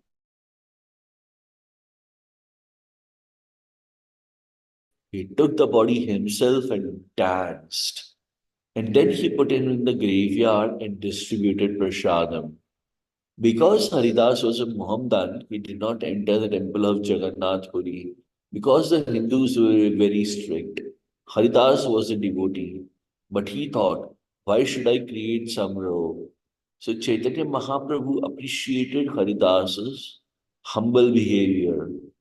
Although he had become a devotee, he was not forcibly going to the temple. When Chaitanya Mahaprabhu himself was daily coming and seeing him while going to take bath in the sea, he will first of all see Haridas. Haridas, what you are doing? Haridas will offer his respect and he will sit and talk for some time. Then Chaitanya Mahaprabhu will go and take his bath. In this way, one day when he came, he saw Haridas not feeling very well. Haridas, how is your health? Yes, sir, it is not very. After all, it is the body. Then the third day, he saw that Haridas is going to leave his body today. So Chaitanya Mahaprabhu asked him, Haridas, what do you desire? Both of them could understand. Haridas said, Dad, this is my last stage. If you kindly stand before me. Srila Prabhupada became caught in the intense spiritual emotions of the scene, as if it were happening before him. He closed his eyes. Hmm. He stopped talking. Then he began again slowly and haltingly. So Chaitanya Mahaprabhu stood before him and he left his body. Prabhupada sighed and became silent. Hayagiri sat staring at the floor. When he glanced up, he saw Swamiji was crying. Prabhupada quickly summed up a last few scenes and ended his outline. Now you write, he told Hayagiri, and I shall make some addition or alteration. This is the synopsis and framework. Now you can proceed. Hayagiri left the room. The material was lengthy, and whether he would ever write the play was doubtful. But he was thankful to have received this special discourse. Sitting on a bridge table in the student lounge, chanting into a little microphone while his followers played their instruments, Prabhupada began the Kirtan at Stanford University. At first, there were about 20 students, but gradually more entered the lounge and gathered around. Everyone was chanting. Then suddenly the lounge became transformed as more than 200 Stanford students, most of them completely new to the Hare Krishna mantra, danced and chanted with as much enthusiasm as the most uninhabited Hyde Ashbury crowd. Prabhupada led the kirtan for more than an hour. In his talk afterwards, he explained that they had what they had just experienced. This Hare Krishna dance is the best process for getting out of this illusion that I am this body. Our society is trying to distribute to the world the priceless gift of the Lord. You said you did not understand the words, but still you felt the ecstasy to dance. Prabhupada took questions from the audience. Everything proceeded in the standard fashion until someone asked whether college students should respond to the military draft. Prabhupada replied that since they had elected their own government, there was no use complaining to the government if the government told them to go to the war.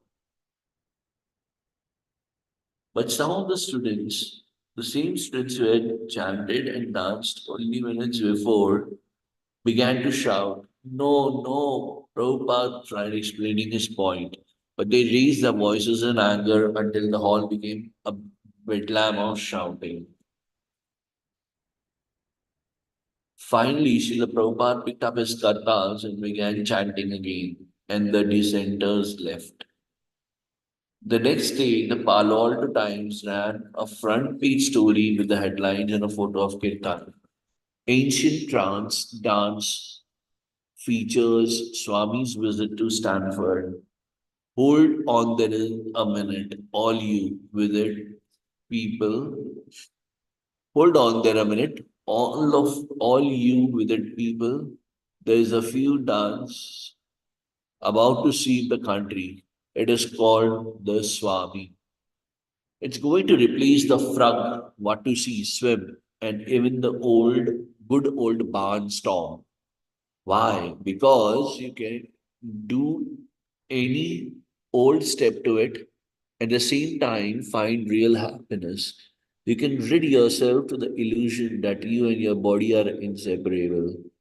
The chant started quietly but gained volume as more people joined. After half an hour, a long haired youth with three strings of red beads around his neck stood up and began to dance to the music. He closed his eyes in ecstasy and held his hands palm up shoulder high. Two girls soon followed him. One had a string of bells around her neck. A bearded fellow with a fluorescent pink skull cap joined in, still beating on his tambourine. The Swami cut in a microphone in front of him and added volume, provoked others to chant and stomp more loudly.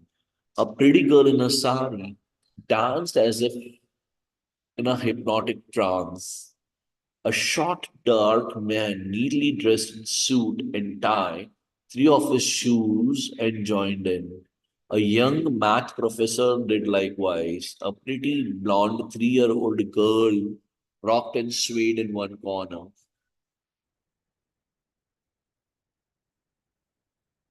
Suddenly, most of the audiences was dancing and chanting. The pace grew faster and faster. Faces streamed with sweat. Temperature soared.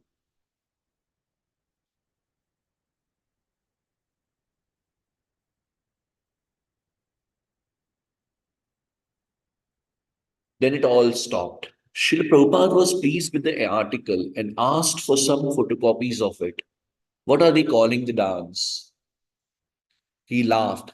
The Swami, across the top of the Kirtan photo, he typed, "Everyone joins in complete ecstasy when Swami Bhaktivedanta chants his hypnotic Hare Krishna." The devotees got Prabhupada an engagement at YMCA. with the audience consisted mostly entirely of children.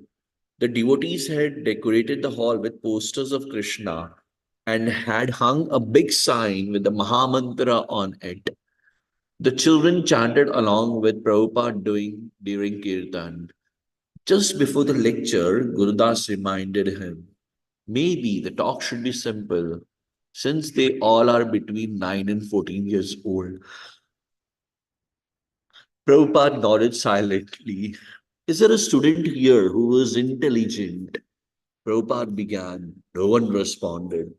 After a moment, a 12-year-old boy, urged by his teachers and fellow students, raised his hand. Prabhupada motioned for him to come forward. The boy wore thick glasses, short pants, and a blazer, and his hair was combed back very neatly. Pointing to the boy's head, Prabhupada asked, what is that? The boy almost scoffed at the simpleness of the question. My head. Prabhupada almost scoffed at the simpleness of the question. Prabhupada then pointed out to the boy's arm and said quietly, what is that? My arm. The boy said, Prabhupada then pointed to the boy's foot. What is that? My foot. The boy answered, still looking incredulous. Yes, Srila Prabhupada said, you say this is my head, my arm, my foot, my body, but where are you? The boy stood perplexed, unable to answer Prabhupada's simple question. We say, my hand, Srila Prabhupada continued, but who is the owner of my hand? We say, my hand, so that means someone owns the hand. But where does the owner live? I do not say I hand, I say my hand. So my hand and I are different. I am within my body and you are within your body. But I am not my body and you are not your body. We are different from the body. Real intelligence means to know who I am. Hyde Ashbury Psychedelic Shop, a popular hippie gathering place, had extended to Prabhupada's many invitations to come and speak. After the mantra rock dance, the hippies there had put a sign in the window, a night of consciousness. Also, in response to the mantra rock dance, they had opened a meditation room in the rear of their store. But since the hippies at the psychedelic shop were almost always intoxicated, Prabhupada's followers had said that it would be good idea for Prabhupada to go.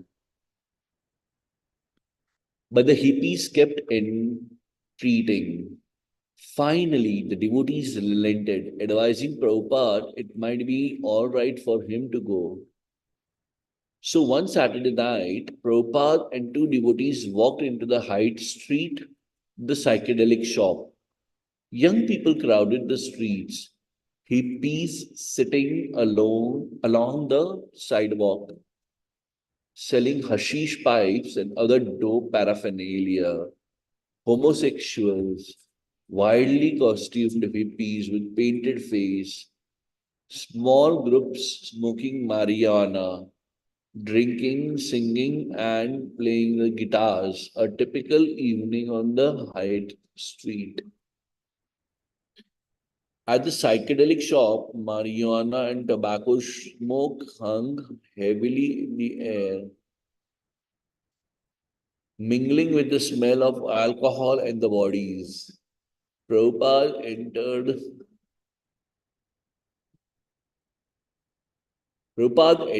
the meditation room, its ceiling and walls covered with madrasses, and sat down.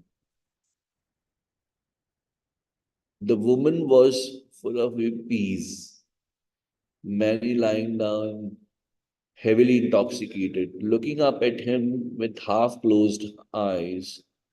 He spoke in his low voice, but his presence somehow held their attention.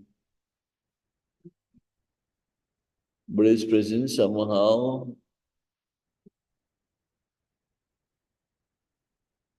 held their attention, although lethargic. The group was appreciative, and after Prabhupada had finished, those who were still conscious expressed their approval. On Saturday, April 1, near the end of his stay in San Francisco, Prabhupada accepted an invitation from Love Gottlieb, head of Morning Star Ranch, a nudist hippie commune. Morning Star was a bunch of young people living in the woods. The devotees explained to Prabhupada the hippies had spiritual aspirations. They grew vegetables and worshipped the sun. They would hold hands and listen to the air, and naturally, they were involved in lots of drug taking and free sex.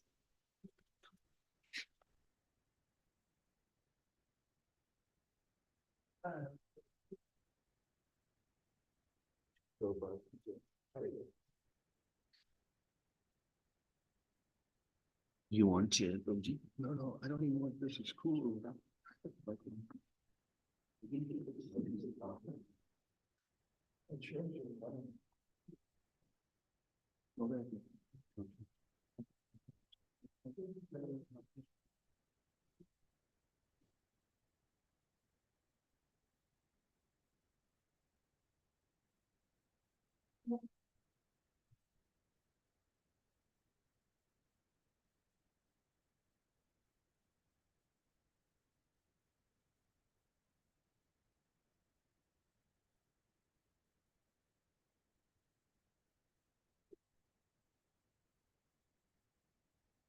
Namo Vishnu Padaya Krishna Krishna Bhaya Bhutale Srimate Bhakti Vedanta Swami Krishnamita Namaste Saraswati Devi Gurava Prachanandi Nirvisesha Sunyavadi Tastakam Satarthi Shri Krishna Chaitanya Prabhu Nityananda Shadvaita Gadaha Shivasari Gaur Bhakta Hare Krishna, Krishna Krishna, Hare Hare, Hare Rama, Rama, Hare Hare.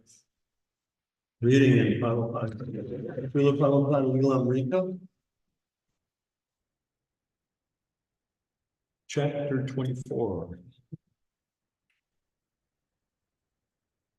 Volume 1, chapter 24.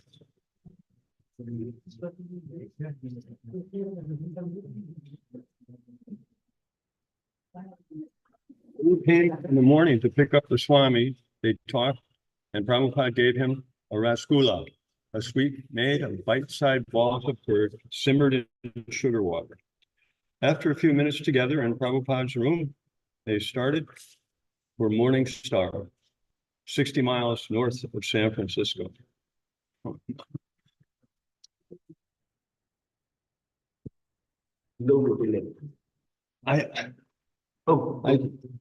I touched something and okay, wait a minute. Was that it? No.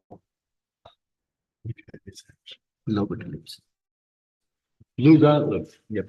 I told Swamiji to fasten his seatbelt. He said no. He said Krishna will handle it or something. So on the way out, I was showing off all my vast erudition and having read a biography of Ramakrishna. That's when Bhaktivedanta gave the best advice to the aspirant I'd ever heard. We were talking about Ramakrishna and Vivekananda and Aurobindo and this and that. So he said, you know, putting a gentle hand on my knee, when you have found your true path, after further investigation of comparative religion, merely sense enjoyment. Situated in a forest of redwoods more than 200 feet tall, Morning Star Ranch occupied what had once been an egg farm. Some of the land had been cleared for farming. There were a few tents, some unsubstantial little huts, a couple of tree houses, But the only decent insulated building was Lou's place, an old chicken house. The commune had about 100 full-time members, with the number of residents rising to as many as 300 on the weekends in warm weather. When people would come out to work in the garden or just walk around naked and get high. Prabhupada arrived at 1 in the afternoon on a beautiful sunny day. He first wanted to rest, so Lou offered his own guest house. Walking to Lou's place, Prabhupada noticed a few nude men and women hoeing in the garden. One of the workers, a short, stocky young man, Herbie Bresick, stopped his work in the garden and came to greet the Swami. Herbie. Lou Gottlieb introduced us. We were planting potatoes at the time. He said, "This is Swami Bhaktivedanta." I came out of the garden and shook Swami's hand. I said, "Hello, Swami." He asked me, "What are you doing?" I told him that I was planting potatoes. He asked me what I was doing with my life. I didn't answer. After resting for a few minutes, Prabhupada was ready for the kirtan. He and Lou went to a hilly pasture where the hippies had placed a wooden seat for Prabhupada before a bower of wild flowers arranged like a band shell. Prabhupada took his seat and began chanting. The commune members, all of whom had been anticipating the Swami's visit, gathered eagerly for the group meditation. Mike Morrissey. Some people had clothes on, some people didn't. Some were dancing around. But Swamiji wasn't looking at our bodies. He was looking at our souls and giving us the mercy we needed. The kirtan was well received. One of the members of the commune was so enthralled by the kirtan that he decided to put his clothes back on and go back to San Francisco with the Swami. Prabhupada spoke very briefly and then he prepared to leave, shaking hands and exchanging courtesies as he walked to the car. Although Srila Prabhupada hadn't spoken much philosophy, his kirtan left a deep impression on the hippies at Morningstar. While leaving, he had told one of the young men, "Keep chanting this Hare Krishna mantra here." And they did. Lou Gottlieb. The Swami was an extremely intelligent guy with a job to do. There was no sanctimony or holy pretension, none of that eyes lifted silent to the sky. All I remember is just a very pleasant, incredibly safe feeling. There's no doubt that the Maha Mantra, once you get the mantra into the head, it's there. It never stops. It's in the cells. It awakens the DNA or something. Shortly thereafter, half the people at Morningstar got seriously into chanting. Those that did were extremely sincere God seekers. Their aspiration was 1,000% sincere, considering the circumstances in which they were found. They were all dopers, that's for sure, but they definitely gave that up once they got in touch with the Maha Mantra. His top cloth wrapped loosely around his shoulders, Prabhupada stood a last moment by the open door of the car and looked back in farewell to the devotees and the storefront temple. It was no longer a mere storefront, but had become something worthy, new Jagannath Puri. Srila Bhaktisiddhanta Saraswati had asked him to come here. Who among his godbrothers could imagine how crazy these American hippies were, hallucinating on drugs and crying out, "I am God." So many girls and boys, unhappy, mad, desperate, their wealth and education. But now, through Krishna consciousness, some were finding happiness. The first day he had arrived, the reporter had asked him why he had come to Haight-Ashbury. "Because the rent is cheap," he replied. His desire was to spread the movement of Lord Chaitanya. Why else would he have come to such a dilapidated little storefront to live next to a Chinese laundry and the Digger's Free Store?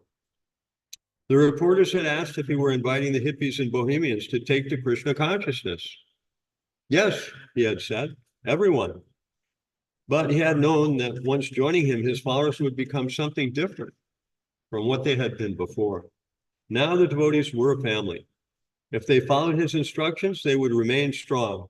If they were sincere, Krishna would help them. Lord Jagannath was present, and the devotees would have to worship him faithfully.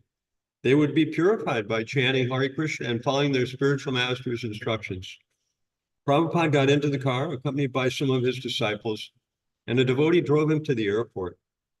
Several carloads of devotees followed behind. At the airport, the devotees were crying.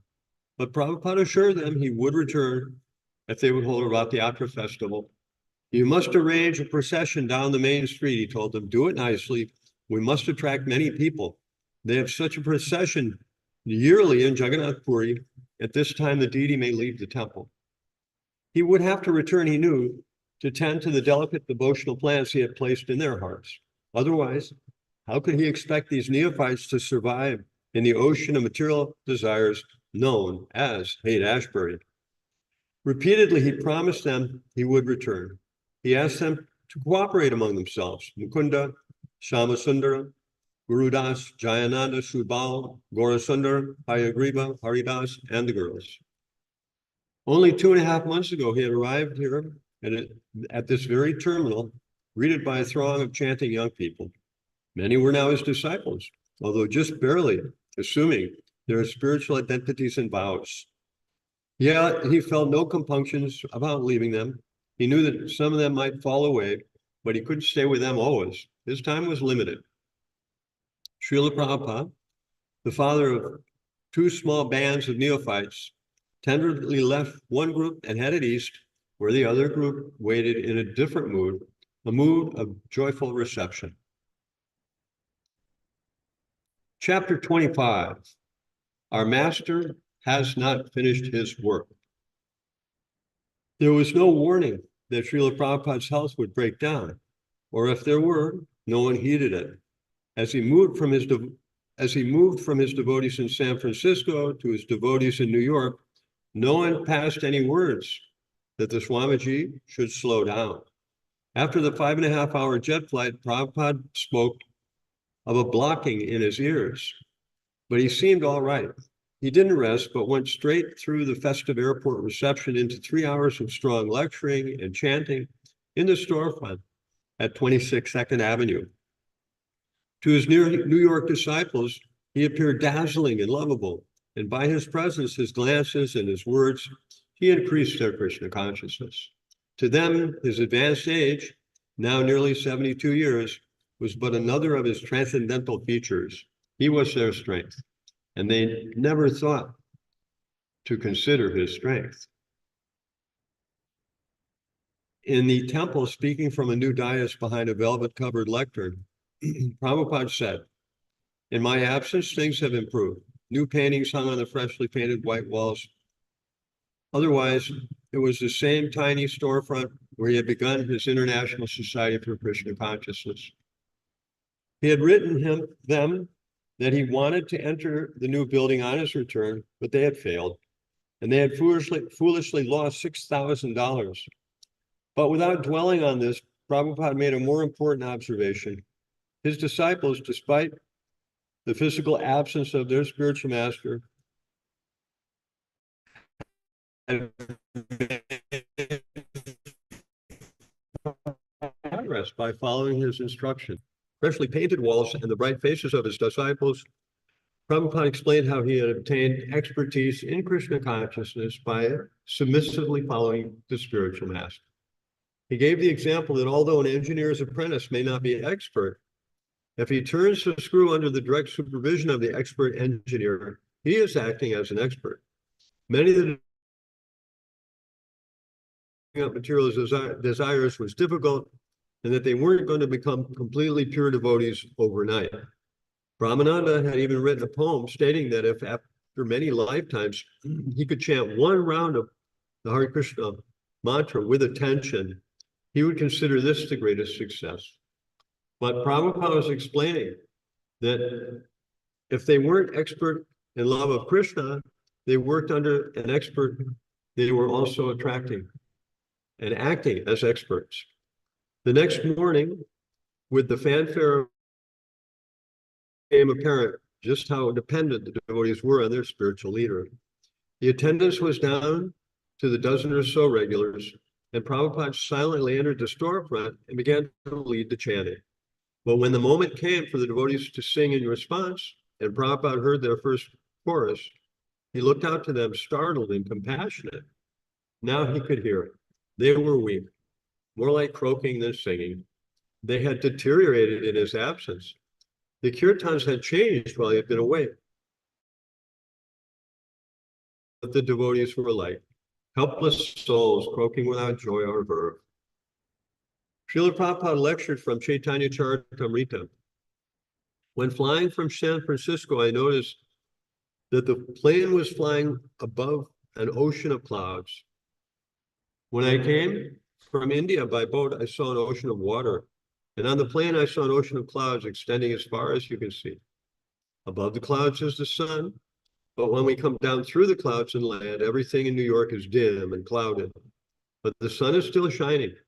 Those clouds cannot cover the whole world. They cannot even cover the whole United States, which is no more than a speck in the universe. From an airplane, we can see skyscrapers as very tiny. Similarly, from God's position, all this material nonsense is insignificant.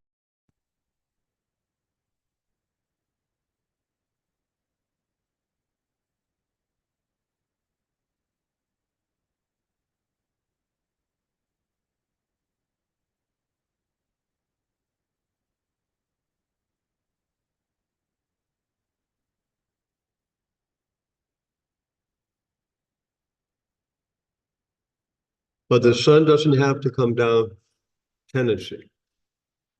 It is always above the clouds of Maya. A new boy raised his hand. Why is it that one person, one soul, comes to Krishna and another doesn't? Prabhupada replied with another question. Why is one soul in the Bowery and another has come to the Krishna temple? He paused, but no one could reply. Because one wants to be here and the other doesn't, he explained. It is a question of free will. If we use it properly, we can go to Krishna. Otherwise, we will stay down in the material world. Everyone had something to ask Swamiji. Throughout the day, devotees would be in and out of his room, asking practical and philosophical questions, and they took up their old ways of reciprocating with him. Once again, Prabhupada was telling Achyutananda what to cook for lunch and explaining to him that an expert servant learns to anticipate what the master wants even before he asks for it. Satsvarup came in to show Prabhupada the latest type manuscripts for teachings of Lord Chaitanya. Although there was no difference in Satsvarup's assignment, now that he was face to face with Prabhupada, he realized he had to type and edit more seriously. He asked whether he could resign from his job at the welfare office. Prabhupada said no. Jadharani continued painting in the outer room of Prabhupada's apartment. Casting shyness aside, she asked him many questions about how to paint Krishna. How is Lord Vishnu situated in the heart, she asked. Is he sitting or standing or what? Prabhupada replied, oh, for that you have to meditate for thousands of years. Jadharani stared at him in dismay. Then Prabhupada said, he is standing. And she went off happily to paint. When Jadharani complained of weak health, Prabhupada asked Achyutananda to see that she got milk twice a day. Looking through the window that opened into the outer room, where typing, painting, and sometimes even construction went on, Prabhupada watched Jadharani one day as she worked on a painting of Lord Chaitanya's Sankirtan party. Just as she started to paint the words of the Mahamantra across the bottom of the painting, Prabhupada called through the window, don't put the Mahamantra there. But you told me to put it there, she said. I've changed my mind. Hare Krishna should not be below Chaitanya Mahaprabhu. One by one, Prabhupada saw all his old New York followers. Gargamuni, the temple treasurer, who reported good sales of the Hare Krishna record, and incense, Roy Ram, editor of Back to Godhead, who talked about his indigestion, and Rupanuga, who had a good job, but was having difficulty convincing his wife about Krishna consciousness. Even Mr. Chuti, the landlord, dropped by with complaints about the boy's behavior. Prabhupada also met Michael Bloomer, a newcomer. Michael had been seeing a psychiatrist as a result of devastating drug experiences. When he had begun coming to the temple, his mother and father had thought the Swami another evil force. On meeting Swami, however, Mr. Bloomer accepted his authenticity, although her husband remained doubtful. Mr. Bloomer, Srila Prabhupada said, your wife is more intelligent. Mr. Bloomer said he wanted his son to help the world in a more practical way by becoming a doctor. Prabhupada argued that there were already so many doctors, but still people were suffering. A Krishna conscious person, however, could relieve a person's suffering completely. So the work of Krishna consciousness was more valuable. Mr. Bloomer was unconvinced, but he agreed to let Michael stay with the devotees and drop going to the psychiatrist. He came to respect the Swami, even though disagreeing with him. With Brahmananda, Prabhupada discussed the urgent problem of obtaining a permanent visa. Prabhupada had repeatedly extended his visa ever since he had entered the country in '65. Now immigration officials denied him any further extensions. He didn't want to leave the US, but the only way he would be able to stay would be to get permanent residency. He had applied so far with no success. Your government doesn't want me to stay, he said, so I may have to go back to India. Swamiji's going back to India was a frightening prospect. His disciples had barely been able to accept that he could leave them for preaching elsewhere in the US. If he were to go back to India, they feared they might fall back into the material world. He was sustaining their spiritual life. How could they go on without him? And Prabhupada felt the same way. Ramananda managed to find a lawyer to delay the proceedings of the immigration office. The threat of deportation passed. Prabhupada spoke of going to Montreal and getting a permanent residency there. But his main intention was to stay in America and cultivate what he had begun. Ramananda reported to Prabhupada about printing the Bhagavad Gita. The manuscript was ready, and they were considering the cost and where to print it, even though they didn't have enough money to publish the book themselves. They hadn't seriously attempted the arduous process of finding a publisher, but Prabhupada pushed Brahmananda to do so.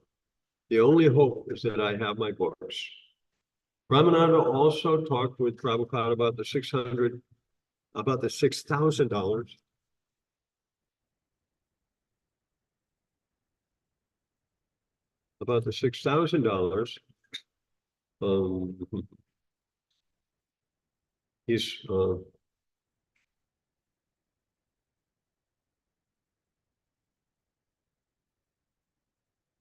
he had lost to Mr. Price. Prabhupada insisted that they prosecute the culprits. He sent Brahmananda to speak with various lawyers and also to tell Mr. Price and Mr. Tyler that His Excellency was back and would take them to court. At that, they relented. Mr. Tyler refunded most of the $5,000 deposit, and Mr. Price returned $750 of the $1,000 he had wheedled out of Brahmananda. The legal services had cost more than $1,000, so that was lost. But Prabhupada said that was when dealing with a tiger, you can expect to get scratched. In a letter to Kirtananda in Montreal, Prabhupada described a successful termination of the Price affair. You will be glad to know that I've been able, by grace of Krishna, to recover 4,227 out of the 5,000 gone in the belly of Sri Conman fraud Price. There were signs that Prabhupada would be cautious about his wealth, about his health. He had gone through difficulty while appearing on the Alan Burke TV show, when Alan Burke was known for sitting back, smoking a cigar, and saying outrageous, even insulting things to his guests. And if a guest became offended, Mr. Burke would provoke him all the more. It was a popular show. Before they went on the air, Mr. Burke had asked Prabhupada's permission to smoke a cigar, and Prabhupada had graciously consented. Mr. Burke had introduced his guest as a real Swami. When he had asked Prabhupada why he was against sex, Prabhupada had said he wasn't. Sex should be restricted to marriage for raising Krishna-conscious children. But Mr. Burke had persisted, wanting to know what was wrong with sex outside of marriage. The real purpose of human life, Srila Prabhupada replied, was self-realization. When one's mind is preoccupied with capturing new sex partners, keeping the mental peace necessary for self-realization becomes impossible. Mr. Burke had agreed. In fact, his manners had been the best ever. And at the end, he had called Prabhupada a very charming gentleman. It was on his way home to the temple that Srila Prabhupada had said that the TV lights had caused him so much pain in his head that at one point he thought he would not be able to continue. Then one day, Rupanuga, sitting close to Prabhupada's dais during a lecture, noticed Prabhupada's hand shaking as he spoke. Kirtananda had been there when months ago, the morning after they had made the record, Prabhupada had slept late and complained of his heart skipping and of not being able to move.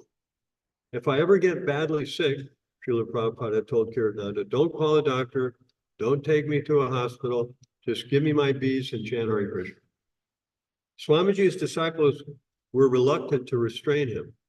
Kirtananda had tried. At the Avalon, when Swamiji had been dancing and jumping and screaming with perspiration, Kirtananda had insisted that the kirtan stop, but the others had called him paranoid. Besides, Swamiji didn't like to be restrained, and who were they to restrain him? He was Krishna's empowered representative, able to surmount any difficulty. He was a pure devotee. He could do anything. And he often described how Swamiji had written a letter consoling a disciple's ailing grandmother. All of our ailments are due to the external body. Although we have to suffer sometimes from bodily inconveniences, especially in old age, still, if we are God conscious, we shall not feel the pangs. The best thing is therefore to chant the holy name of the Lord constantly. The devotees figured that although Swamiji might give good instructions to someone's old grandmother, nothing like what had befallen her was ever going to affect him. Of course, he referred to himself as an old man, but that was mostly in lectures to show the inevitability of old age. To the devotees, Prabhupada's health appeared strong. His eyes shone brightly with spiritual emotions, his complexion was smooth and golden, and his smile was a display of health and well-being. One time, one of the boys said that the Swamiji's smile was so virile that it made him think of a bull and iron nails. Swamiji was taking cold showers, going on early morning walks around the Lower East Side, playing mridanga, eating well. Even his disciples wanted to slow him down. What could they do? Some of his disciples had actually tried to prevent him from attending the controversial cosmic love-in at the East Village Theater, but not because of his health. They wanted to protect his U.S. residency case. Srila Prabhupada had been invited to attend the Love-In, a fundraising show for Louis Abulafia, the Love and Peace presidential candidate. Allen Ginsberg, Timothy Leary, and others were attending, along with a full lineup of rock bands. But when Prabhupada's lawyer heard that he was going, he said it might jeopardize the visa case. Some of the boys took up the lawyer's opinion and opposed Prabhupada's plan. Prabhupada agreed that it might be best if he didn't go. But on the day of the cosmic love-in, he changed his mind and decided to go anyway. I came to this country to preach Krishna consciousness, he declared. Now it was time to speak against these LSD leaders who claimed to be spiritualists. He had been saying that although he wanted to go, he wouldn't go if his temples forbade him. But in the end, he simply said he was going, and that was that. During the week of May, during the last week of May, Srila Prabhupada began to feel exhausted. He spoke of heart palpitations. Hoping that the symptoms would clear up in a day or two, Kirtananda requested Prabhupada to rest and see no visitors. But Srila Prabhupada's condition became worse. Kirtananda. Swamiji began to complain that his left arm wasn't functioning properly. And then he began to develop a twitching on his left side, and his left arm would twitch uncontrollably. It seemed to pain him in some mysterious way, internally or psychologically. Achyutananda. It was Sunday, 2 days before Memorial Day, and we had arranged a large program in the afternoon in a hall uptown. I went up to get Swamiji, since all the devotees were ready. Swamiji was lying down and his face was pale. He said, "Feel my heart." And I felt a quivering vibration in his chest. I went down, but didn't want to alert everyone and panic them. I went to Kirtananda and quietly said, "This Swami is having some kind of mild heart palpitations." And immediately we both flew back up. Swamiji said, just massage here.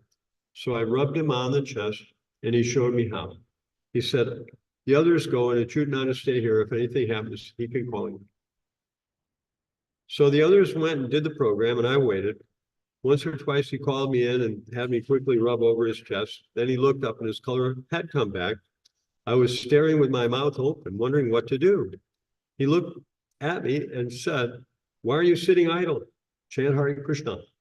During the evening, palpitations again occurred. So I slept in the room next to him. And late at night, he called me in and again had me massage. Kirtananda.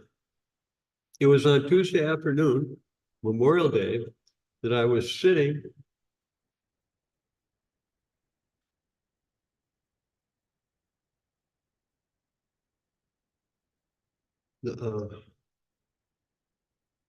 with Swamiji in his room. While kirtan was going on downstairs, the twitching began again. Swamiji's face began to tighten up, his eyes started rolling. Then all of a sudden he threw himself back and I caught him. He was gasping, Hare Krishna, and then everything stopped. I thought it was the last until his breathing started again, and with it the chanting, but he didn't regain control over his body. Ramananda, I was there along with Kirtananda. It was on Memorial Day weekend. We couldn't understand what was wrong with Swamiji. He couldn't sit up, he was moaning, and nobody knew what was happening. We nursed him, myself and Kirtananda, trying all different things. I had to go out and buy a bedpan for him. Prabhupada's left side was paralyzed. He asked that a picture of his spiritual master be put on the wall in front of him. Thinking that Prabhupada was preparing to leave his body and wanted to meditate at the last moment on his spiritual master, the Achutananda Maharaj taped it to the door facing Prabhupada. Devotees entered the room of the apartment and Prabhupada told them to chant Hare Krishna. Then he told them to pray to Krishna in his form of Nrsimhadev. Satsvarup. Swamiji said we should pray to Lord Nrsimha, and the prayer should be, my master has not finished his work. At different times, he would allow us to take turns and massage different parts of his body. Then he had us go downstairs and hold kirtan through the night. Jadharani, he taught us the prayers to Lord Nrsimhadev. He said the words one by one, and I wrote them down. I called up the temples in San Francisco and Montreal and told them the prayer. Swamiji said, you should pray to Krishna that my spiritual master has not yet completed his work, so please let him finish. Damodar. I went into the temple. No one was downstairs, so I just sat down to chant some rounds. Then a devotee came down looking very disturbed, so I asked what was going on. When he told me, I rushed upstairs. Everyone was sitting around in the second room where they could see into Swamiji's room through the window in the wall. They were all chanting on their beads. Jadharani was handing out little slips of paper with writing on them. Swamiji, she explained, wanted us to chant these prayers. We brought the painting of Lord Nrsimhadev into Swamiji's room, and we were all chanting.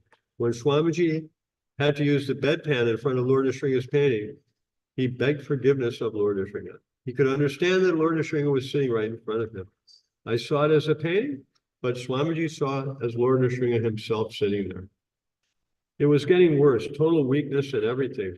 I couldn't get a doctor because it was Memorial Day and everything was closed. I even called my family doctor, but he wasn't in. Everyone had gone on vacation because on Memorial Day, everyone leaves the city. I couldn't get anyone. I was calling hospitals, doctors, tried this and that, but I couldn't get anyone. Finally, I got a doctor by calling an emergency number for the New York City Medical Department. The doctor came. He was an old geezer with a real loud voice. When he saw Swamiji, he said, I think the old man is praying too much. I think he should get some exercise. He should go out for a walk in the morning. Achutananda, the doctor didn't know very much. He said that Swamiji had a cold. I said, what do you mean? His heart is palpitating. I don't know what to do. Does he take any whiskey? I said, he doesn't even drink coffee or tea. Oh, very good, very good. Well, I think he just got a cold. Dwarkadish Das. He came and took a place at and you could tell right away he didn't like what he saw. He thought we were just a bunch of hippies. He couldn't wait to get out of the place, but he said, oh, he's got influenza. That was a ridiculous diagnosis. And then he said, give me my money. We paid him, the doctor left, and Swamiji got worse. The devotees called a second doctor, who came and diagnosed Srila Prabhupada as having had a mild heart attack. He said that Prabhupada should at once go to the hospital. Max Lerner, a lawyer friend of the devotees. I got a call one day that the Swami had had a mild heart attack and I could be of some help. At that time, they were going to take him to Bellevue Hospital, but I suggested that at least I could try to get him into a private hospital. After several hours of talking and negotiating with people at the hospital, we were able to get Swamiji into Beth Israel Hospital, Ramananda. The day after Memorial Day, we arranged for an ambulance. Beth Israel had no ambulance, so I called a private ambulance company. It was all arranged with the hospital. The Swamiji would arrive at 9 o'clock that morning, but then the ambulance didn't come until about noon. During this time, Swamiji kept moaning. Then finally the ambulance came, and they were both horrible guys. They treated Swamiji like a bundle of cloth. I thought it would have been better if we'd taken Swamiji in a cab. Except for Kirtananda, who stayed in Prabhupada's hospital room as a nurse, no one else was allowed to stay. They all went back to the temple to chant through the night, as Prabhupada had requested. Kirtananda phoned Hayagriva in San Francisco and told him what had happened. How Swamiji had suddenly fallen back and cried, Hare Krishna, and how there had been nothing for about 30 seconds, and then a big gasp, Hare Krishna, Hare Krishna. Kirtananda told Hayagriva that the devotees in San Francisco should chant all night and pray to Lord Nrsimhadev. Kamala Varena Karmadukashayam Dalita Haranyakashipu Tanabringam Keshavadrita Narhari Rupa Jai Jagadisha Hare. Lord Nrsimhadev, the half-man, half-lion incarnation of Lord Krishna, had appeared in another age to save his pure devotee Prahlad and kill the demon Hiranyakashipu. Prabhupada had asked his disciples to pray to Lord Nrsimhadev by chanting the special mantra and thinking, our master has not finished his work, please protect him. The boys went back to the temple and chanted together, but after a few hours, they fell asleep. They wanted to rest so that they could go to the hospital the next day. Haridas. When we heard about it in San Francisco, there was grief and people were crying.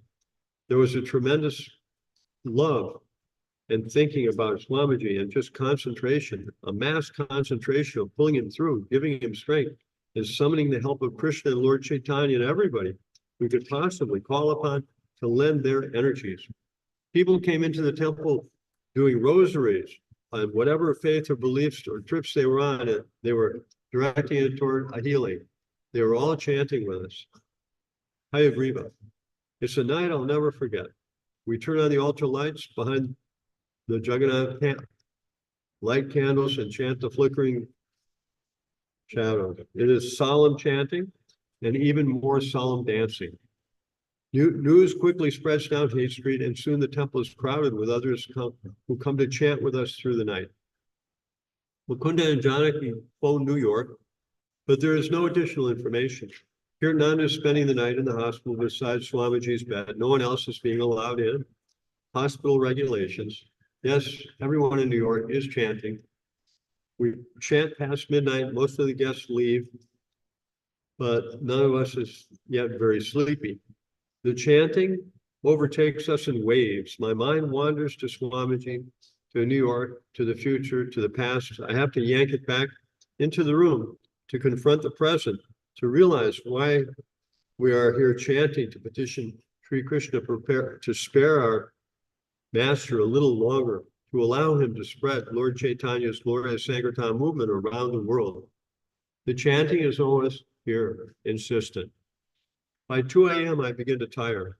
I change instruments just to keep awake, sometimes playing mridanga, sometimes cymbals or harmonium. Many dance to stay awake. The girls serve prasadam, sliced apples. It is dangerous to sit next to the wall, an invitation to doze off. We are so frail. Hare Krishna soothes. The chanting releases us from so much needless fretting. Through it, we can relieve tensions, grieve, plead, and hope. It is between 3 and 4 a.m., the most ecstatic hour, the Brahma Muhurta hour before the dawn. If he is alive at this hour, surely he will live. We sing, chant on beats, constant Hare Krishna. We chant through the usual 7 a.m. kirtan hour and into the morning. We chant 14 hours without cessation. We cleanse the dust from our mind's mirror. We seek Krishna and Swamiji everywhere. Surely now he is well. During the night, Srila Prabhupada's heart pained him. It's not.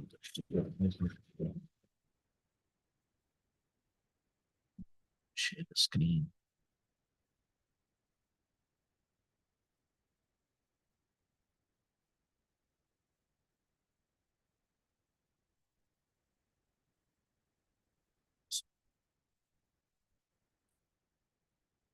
During the night, Srila Prabhupada's heart pained him. The next day, he remained in critical condition.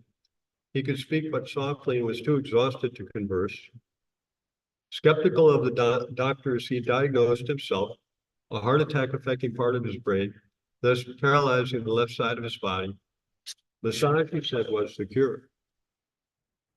On the morning of June 1st, other disciples joined Kirtan in Prabhupada's room, and by taking shifts, were able to give Prabhupada constant massage. They took turns massaging his head, chest, and legs as he directed. This simple act drew each of them into an intimate relationship with him. When Prabhupada heard that not only New York, but in San Francisco, also the new devotees had chanted and prayed all night, he expressed satisfaction, not by his usual hearty smile, but by a very slight nodding and an approving sound. Despite his weakness, he was fully conscious. The doctors are more often their age, blood, gave injections, and investigated. Their diagnosis wasn't conclusive. They had plans for experiments. Then suddenly a doctor came in and announced their next move, a spinal tap.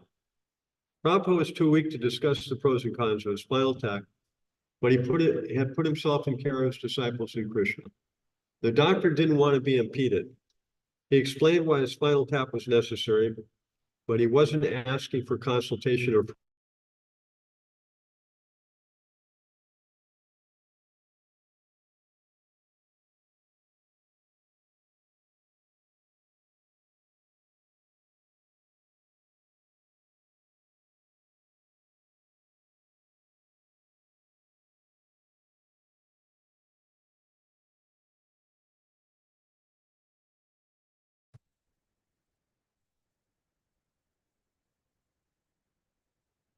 when